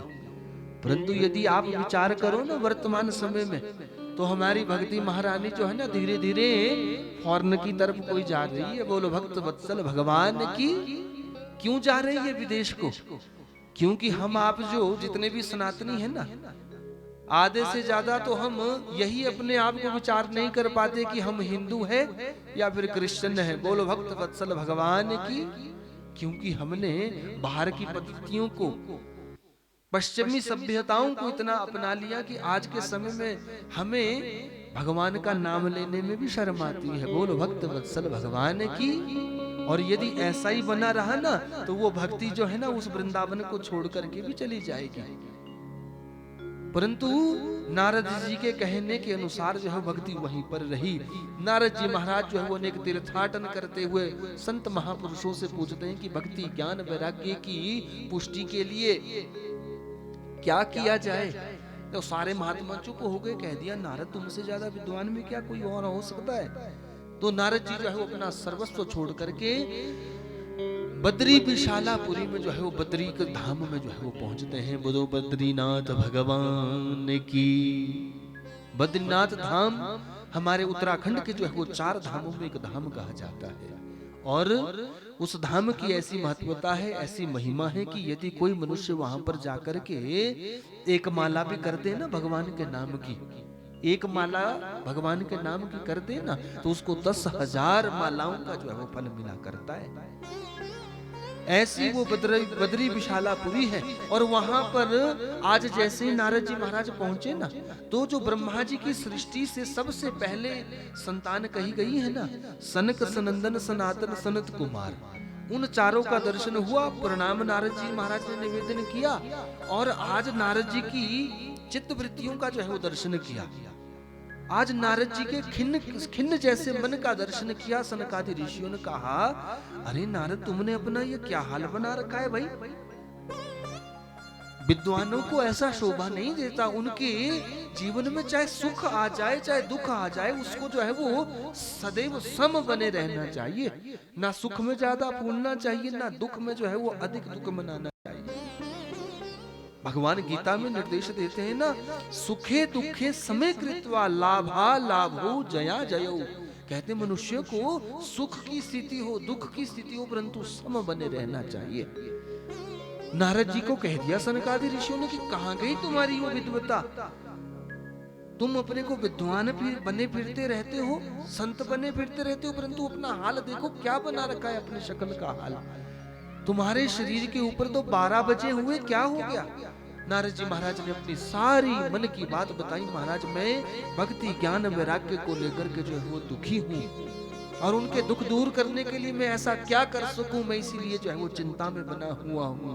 इसी समय सनकादियों ने निर्देश दे दिया कि अरे नारद, तुम व्यर्थ ही चिंता कर रहे हो। अरे ये तो बड़ा सुलभ साधन है। यदि तुम उन भक्ति ज्ञान वैराग्य की वृद्धि के लिए सत्कर्म में श्रीमद् भागवतम श्राव्यम शोक दुख विनाशनम, यदि उन भक्ति ज्ञान और वैराग्य की वृद्धि के लिए श्रीमद् भागवत की कथा करोगे ना, तो क्या होगा? उन भक्ति ज्ञान वैराग्य का दुख जो है वो शमन हो जाएगा, नाश हो जाएगा। यही बात जब नारद जी के सामने निवेदन की तो क्या कह दिया नारद जी ने कि महाराज, मैंने गीता का पाठ किया, वेदों का पाठ किया, परंतु उसके प्रभाव से भी जब ये छोटे छोटे बालक नहीं जाएंगे तो बोला उस भागवत के पढ़ने से जो है वो जाग जाएंगे। और भागवत में तो वास्तव में जानता हूँ, परंतु भागवत में भी तो वेदों का शास्त्रों का ही सार छिपा हुआ है। परंतु यहाँ पर सनकादियों ने निर्देश दे दिया कि देखो, जैसे गन्ने के अंदर गुड़ छिपा होता है ना, परंतु किसी को दिखाई नहीं देता। दूध के अंदर माखन छिपा होता है, परंतु किसी को दिखाई नहीं देता। वैसे ही भागवत में भी जो है ना, वो समस्त शास्त्रों का जो है वो सार छिपा हुआ है नारद। इसलिए काम करो, उन भक्ति ज्ञान और पुष्टि की वैराग्य की पुष्टि के लिए भक्ति ज्ञान और वैराग्य की सारी चिंताएं जो है वो दूर हो जाए, इसके लिए भागवत की कथा जो है वो करो, उनके दुखों का जो है वो नाश हो जाएगा। नारद जी महाराज ने जब ये सुना तो सनकादियों से ही प्रार्थना की कि आप भी कुछ ऐसी कथा सुनाओ उनको जो जिनसे उनका दुख दूर हो सके। तो आज नारद जी महाराज जो है वो क्या करते हैं, उन सनकादियों को लेकर के जो है वो पहुंचे हैं कहां पर? हरिद्वार धाम में। और यहाँ पर अनेक प्रकार के ऋषियों को भी निमंत्रण दिया, गृहस्थियों को भी निमंत्रण दिया, और सारे गृहस्थी सारे लोग जो है वो कथा श्रवण करने के लिए पहुंचे। और आनंद नाम के तट के ऊपर जो है वो कथा हुई है। और जब कथा हुई तो कथा की महिमा सुनाते हैं कौन? सनकादि 4 कुमार। और नारद जी महाराज जो है वो श्रवण करते हैं और कह दिया कि देखो नारद, यदि अपने जीवन में कोई भागवत को अपनाता है ना, तो उसकी सबसे पहले भागवत की महिमा को कहा। श्लोकार्धम श्लोक पादम वा, कहते इस भागवत के एक श्लोक या श्लोक के आधे से श्लोक या इस भागवत के एक अक्षर का भी कोई अपने जीवन में जो है वो पाठ करता है ना, नित्यम पुण्य मापनोति ही राजसूयाश्वमेध है। कहते उस मनुष्य को अश्वमेघ यज्ञ का जो है फल मिला करता है।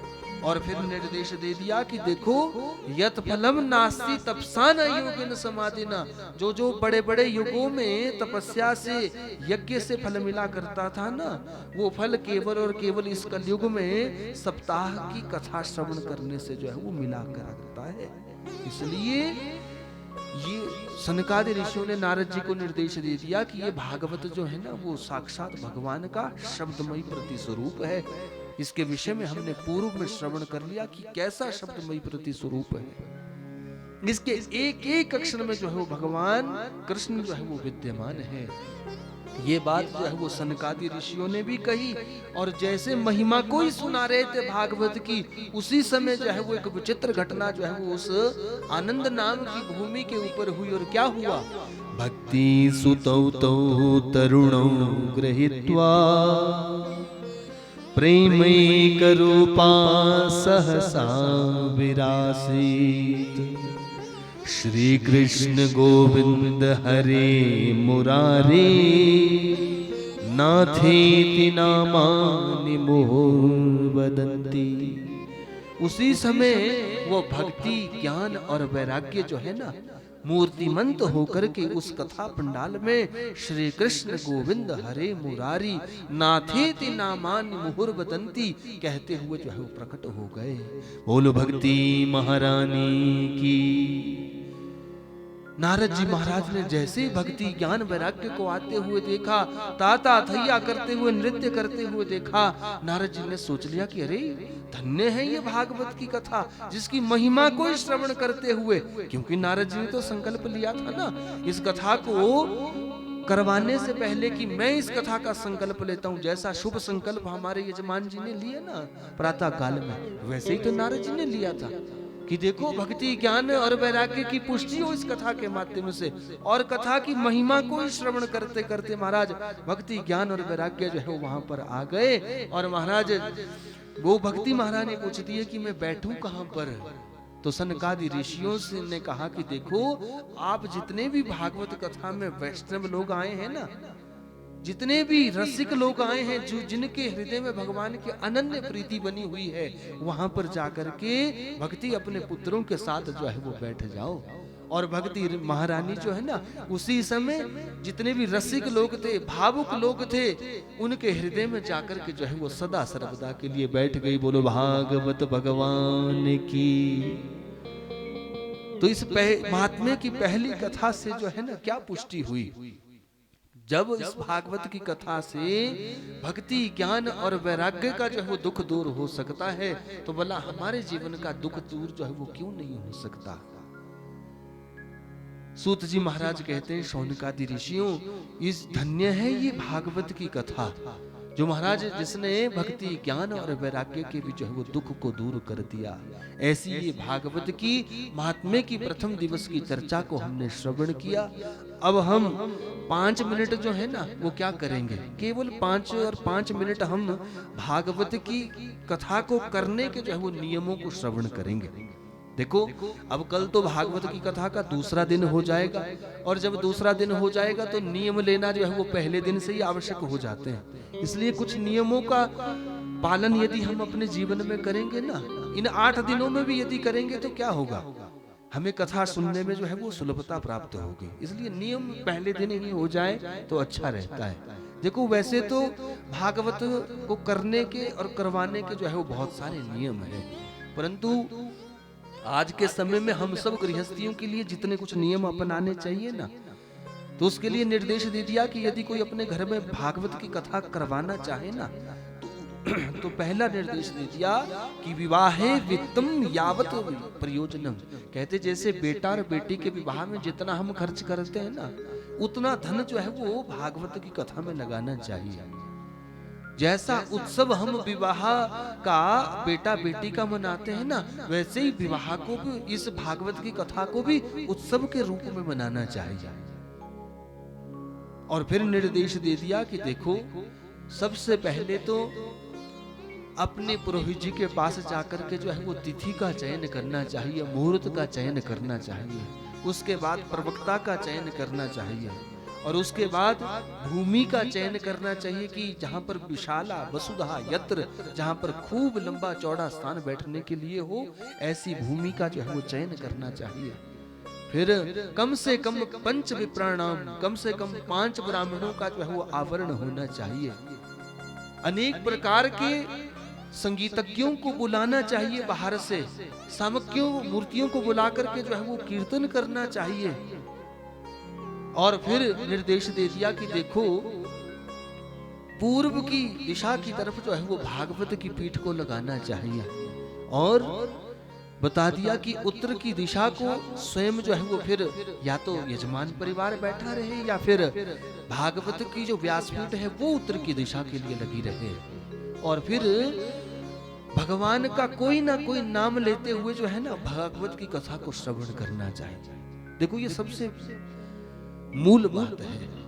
आज से 8 दिन आपको कोई ना कोई नाम लेकर के जो है ना वो भगवान की कथा को सुनना है। किसी ना कि जिस भी नाम के प्रति आपकी रुचि हो ना, किसकी प्रीति जो है वो राम जी के प्रति होती है, किसी की प्रीति जो है वो भगवान कृष्ण के प्रति होती है, किसी की प्रीति जो है वो मैया के प्रति होती है, परंतु आपके जो भी इष्ट है ना उनका नाम लेकर जो है वो कथा को श्रवण करना चाहिए। और फिर निर्देश दे दिया कि देखो जो श्रोता समुदाय नित्य प्रति आने वाले हैं ना वो अपना आसन जो है ना पहले ही दिन निश्चित कर ले कि मैं पहले दिन जो है वो यहाँ पर बैठा हूँ, आज से 8 दिन जो है वो यहीं पर बैठूंगा।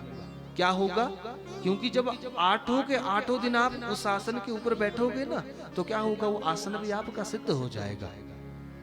और कथा को जहां से आपने पहले दिन श्रवण किया है ना, यदि 8 दिन आप श्रवण करोगे तो क्या होगा, आपका ध्यान जो है वो लगाने में दिक्कत नहीं होगी। यदि दूसरे दिन आप आओगे और फिर कहीं उत्तर दक्षिण में बैठ जाओगे तो फिर आधा घंटा तो आपको अपनी आसन व्यवस्था बनाने में लग जाएगा। इसलिए आसन का भी ध्यान रखें, किसी ना किसी नाम को लेते हुए जो है वो आप भगवान की कथा को श्रवण करें। और देखो हमारे गुरुजी परम तत्व की बात कहा करते थे, पूरा परिवार कथा को श्रवण करने के लिए बैठा है कि देखो जितना भी यजमान परिवार है ना वो 8 दिनों तक जो है ना, उसके बाद आप अपने जीवन में हो सके तो परिवर्तन लाएं, परंतु 8 दिन तक जो है ना कोई क्रोध नहीं करेगा। ठीक है कि नहीं, कोई जो है वो क्रोध नहीं करेगा। और हमारे गुरुजी कहा करते थे कि देखो बेटा यदि यजमान के मुखमंडल में क्रोध ना हो और ब्राह्मणों के हृदय में लोभ ना हो तो भागवत वैसे ही जो है वो संपन्न हो जाया करती है, और वैसे ही जो है ना भागवत की फलश्रुति भी जो है वो प्रकट हो जाया करती है। बोलो भागवत भगवान की। और फिर बताया कि देखो भागवत के पास जो है ना वो कभी खाली नहीं आना चाहिए। क्यों, क्योंकि सिख परंपरा में जो है ना वो क्या बात कही गई है कि वो सिख लोग जो है ना ग्रंथ को ही अपना गुरु मानते हैं। क्या करते, ग्रंथ को ही गुरु मान्यो ग्रंथ। वो सिख लोग जो है वो ग्रंथ को ही गुरु मानते हैं। तो वास्तव में ये भागवत भी जो है ना हमारा गुरु है, क्योंकि इससे हम जो है वो जो इसमें लिखी हुई बातें हैं उसको हम जो है वो सुनेंगे और उसको सुनने से अपने हृदय में धारण करेंगे और ज्ञान भक्ति वैराग्य और मोक्ष के मार्ग को जो है प्रशस्त करेंगे। पुरुषार्थ चतुष्टय को अंतःकरण को जो है वो पुष्ट करेंगे इस भागवत की कथा से। वैसे तो बहुत सारे नियम है ना, इतने सारे नियम तो आज के समय में ना यजमान कर सकते हैं, ना स्वयं प्रवक्ता, ना पुरोहित कर सकते हैं। इसलिए निर्देश दिया कि देखो हो सके तो एक समय भोजन करें और हो सके तो भूमि के ऊपर शयन करें, परंतु जैसी व्यवस्था हो उस हिसाब से जो है वो अपने गृहस्थ का पालन करें। क्षौर कर्म, कटिंग करना, शेव करना, ये जो है वो वर्जित कहा गया है। इसलिए 8 दिनों तक आप ऐसा कोई कार्य ना करें जो ना पीने योग्य चीज है उसका जो है वो आप हो सके तो वर्जित करें, और जो ना खाने योग्य चीज है उसको ना खाएं, और समय पर आकर के जो है वो कथा में बैठें। आज तो व्यवस्था बनाने में जो है वो समय लग गया, परंतु कल ठीक 1 बजे से और 4 बजे तक जो है वो कथा का समय रहेगा। और आज तो जैसा भी आचार्य जी कहेंगे, जैसा पुरोहित जी कहेंगे, उस हिसाब से जो है वो कीर्तन का समय निश्चित होगा। परंतु आज प्रातः सायंकाल में जो है वो आरती होगी और फिर कीर्तन होगा, परंतु कल से जो है वो कीर्तन का समय निश्चित करेंगे। परंतु कथा का समय जो है वो कल ठीक 1 बजे से 4 बजे होगा, और सुबह जो है वो ठीक 6 बजे जो है वो मूल पाठ आरंभ हो जाएगा। यदि कोई भी श्रोता समुदाय भागवत का पाठ श्रवण करना चाहे, वैसे तो ध्वनि यंत्र के माध्यम से आपको सुनने को मिलेगा ही, परंतु फिर भी यदि कोई विस्तार से श्रवण करना चाहे तो वो कथा पंडाल में आकर के जो है वो 6 बजे आकर के अपना आसन ग्रहण करे। ऐसे ही जो है वो इस भागवत का आनंद जो है वो 8 दिनों तक लिया जाएगा। इसी के साथ जो है वो अपनी वाणी को विराम दूंगा और यजमान परिवार को भागवत की इन 8 दिनों की ये जो दिव्य कथा इनके घर में हो रही है, इसके लिए जो है भागवत की स्थापना के साथ साथ जो है आपको बहुत बहुत बधाई, बहुत बहुत बधाई। बोलो भागवत भगवान की। भगवान का नाम सुमिरन करेंगे और उसके बाद फिर आज की कथा को जो है विराम देंगे। तब तक जो है वो हमारे आचार्य वर्ग जो है वो आरती की तैयारियां करेंगे। मुकुंद माधव गोविंद बोले, मुकुंद माधव गोविंद बोले, केशव माधव हरि हरि बोल। गाओ जरा।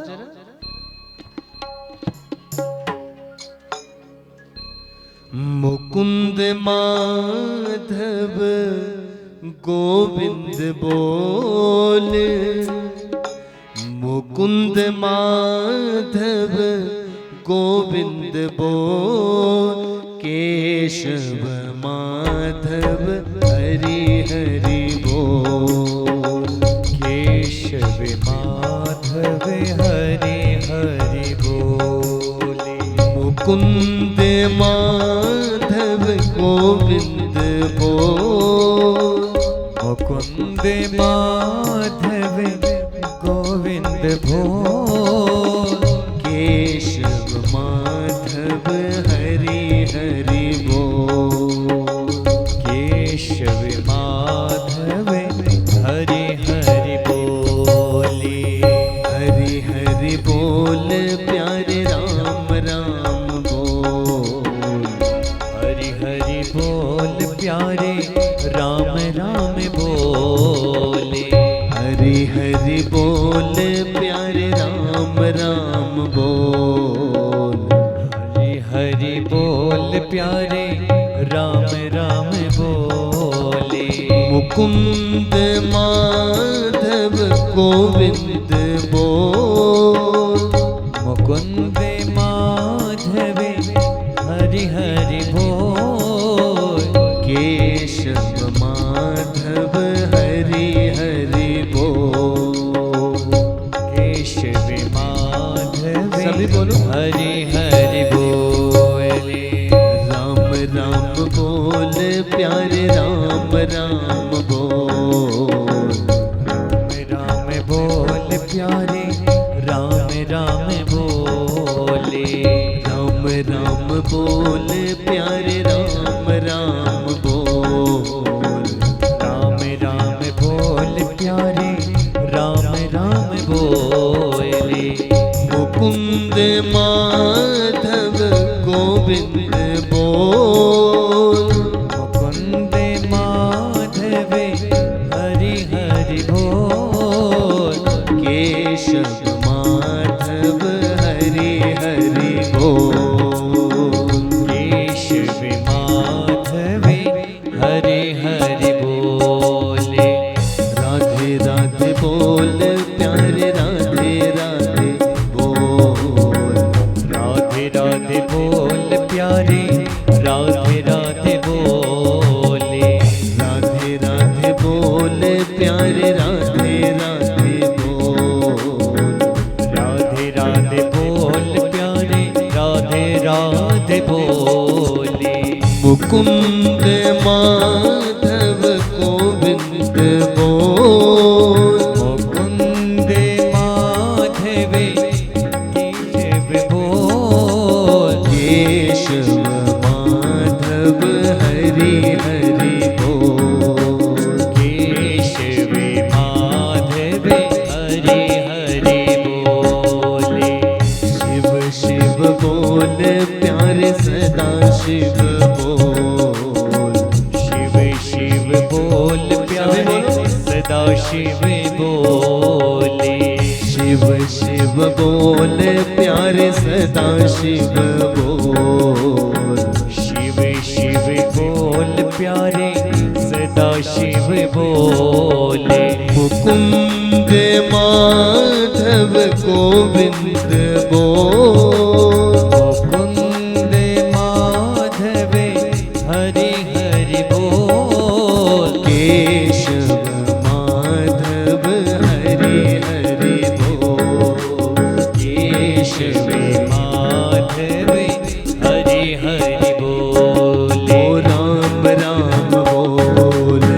एक बार हाथ उठाओ, राम राम बोल, राम राम बोल, ओ राधे राधे बोल, राधे राधे बोल, ओ राधे राधे बोल, राधे राधे बोल, ओ शिव शिव बोल, शिव शिव बोल, ओ सदा शिव बोल, सदा शिव बोल, ओ सदा शिव बोल, सदा शिव बोल, मुकुंद माधव गोविंद बोल, मुकुंद माधव गोविंद बोल, मुकुंद माधव गोविंद बोल, मुकुंद माधव गोविंद बोल, केशव माधव हरि हरि बोल, केशव माधव हरि हरि बोल, ओ हरि हरि बोल, हरि हरि बोल, ओ राम राम बोल, राम राम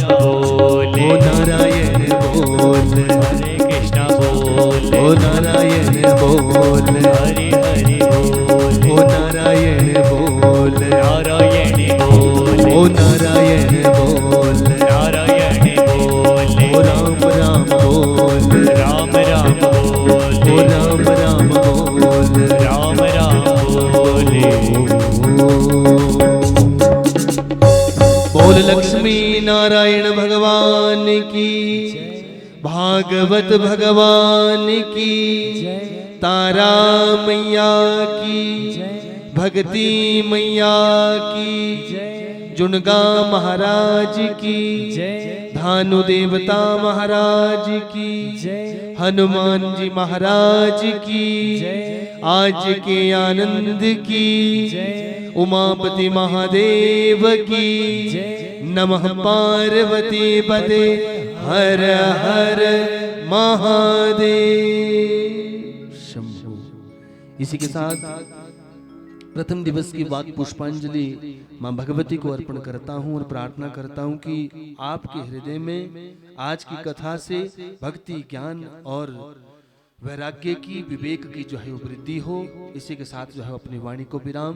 प्रातः काल में जो है वो शाम का संकीर्तन करने के लिए अधिक से अधिक संख्या में आप पहुंचे, क्योंकि हमारे साथ जो संगीतज्ञ आचार्य आए हैं ना, ये बहुत सुंदर जो है वो संगीत के माध्यम से जो है वो आप धीरे धीरे से जो है वो इनको पहचान जाएंगे कि ये कितनी अच्छी मूर्तियां यहाँ पर आई है।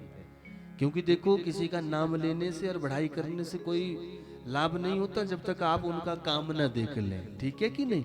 तो काम देखना हो तो इसलिए आप आनंद और भगवान का कीर्तन करने के लिए शाम में ठीक समय से जो है वो यहाँ पर पहुंच जाएं। आज जो है वो आरती के बाद जो है वो आपको आचार्य जी आरती का समय जो है वो निश्चित कर देंगे।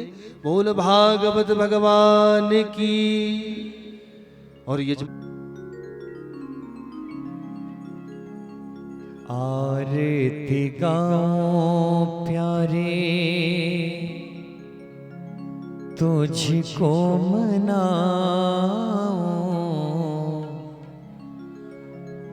बांके बिहारी तेरी आरती गाओ, बांके बिहारी तेरी आरती गाओ, बांके बिहारी तेरी आरती गाओ, बांके बिहारी तेरी आरती गाओ, आरती गाओ प्यारे तुझको मनाओ, आरती गाओ प्यारे तुझको मनाऊं, है गिरधर तेरी आरती गाऊं, बांके बिहारी तेरी आरती गाऊं।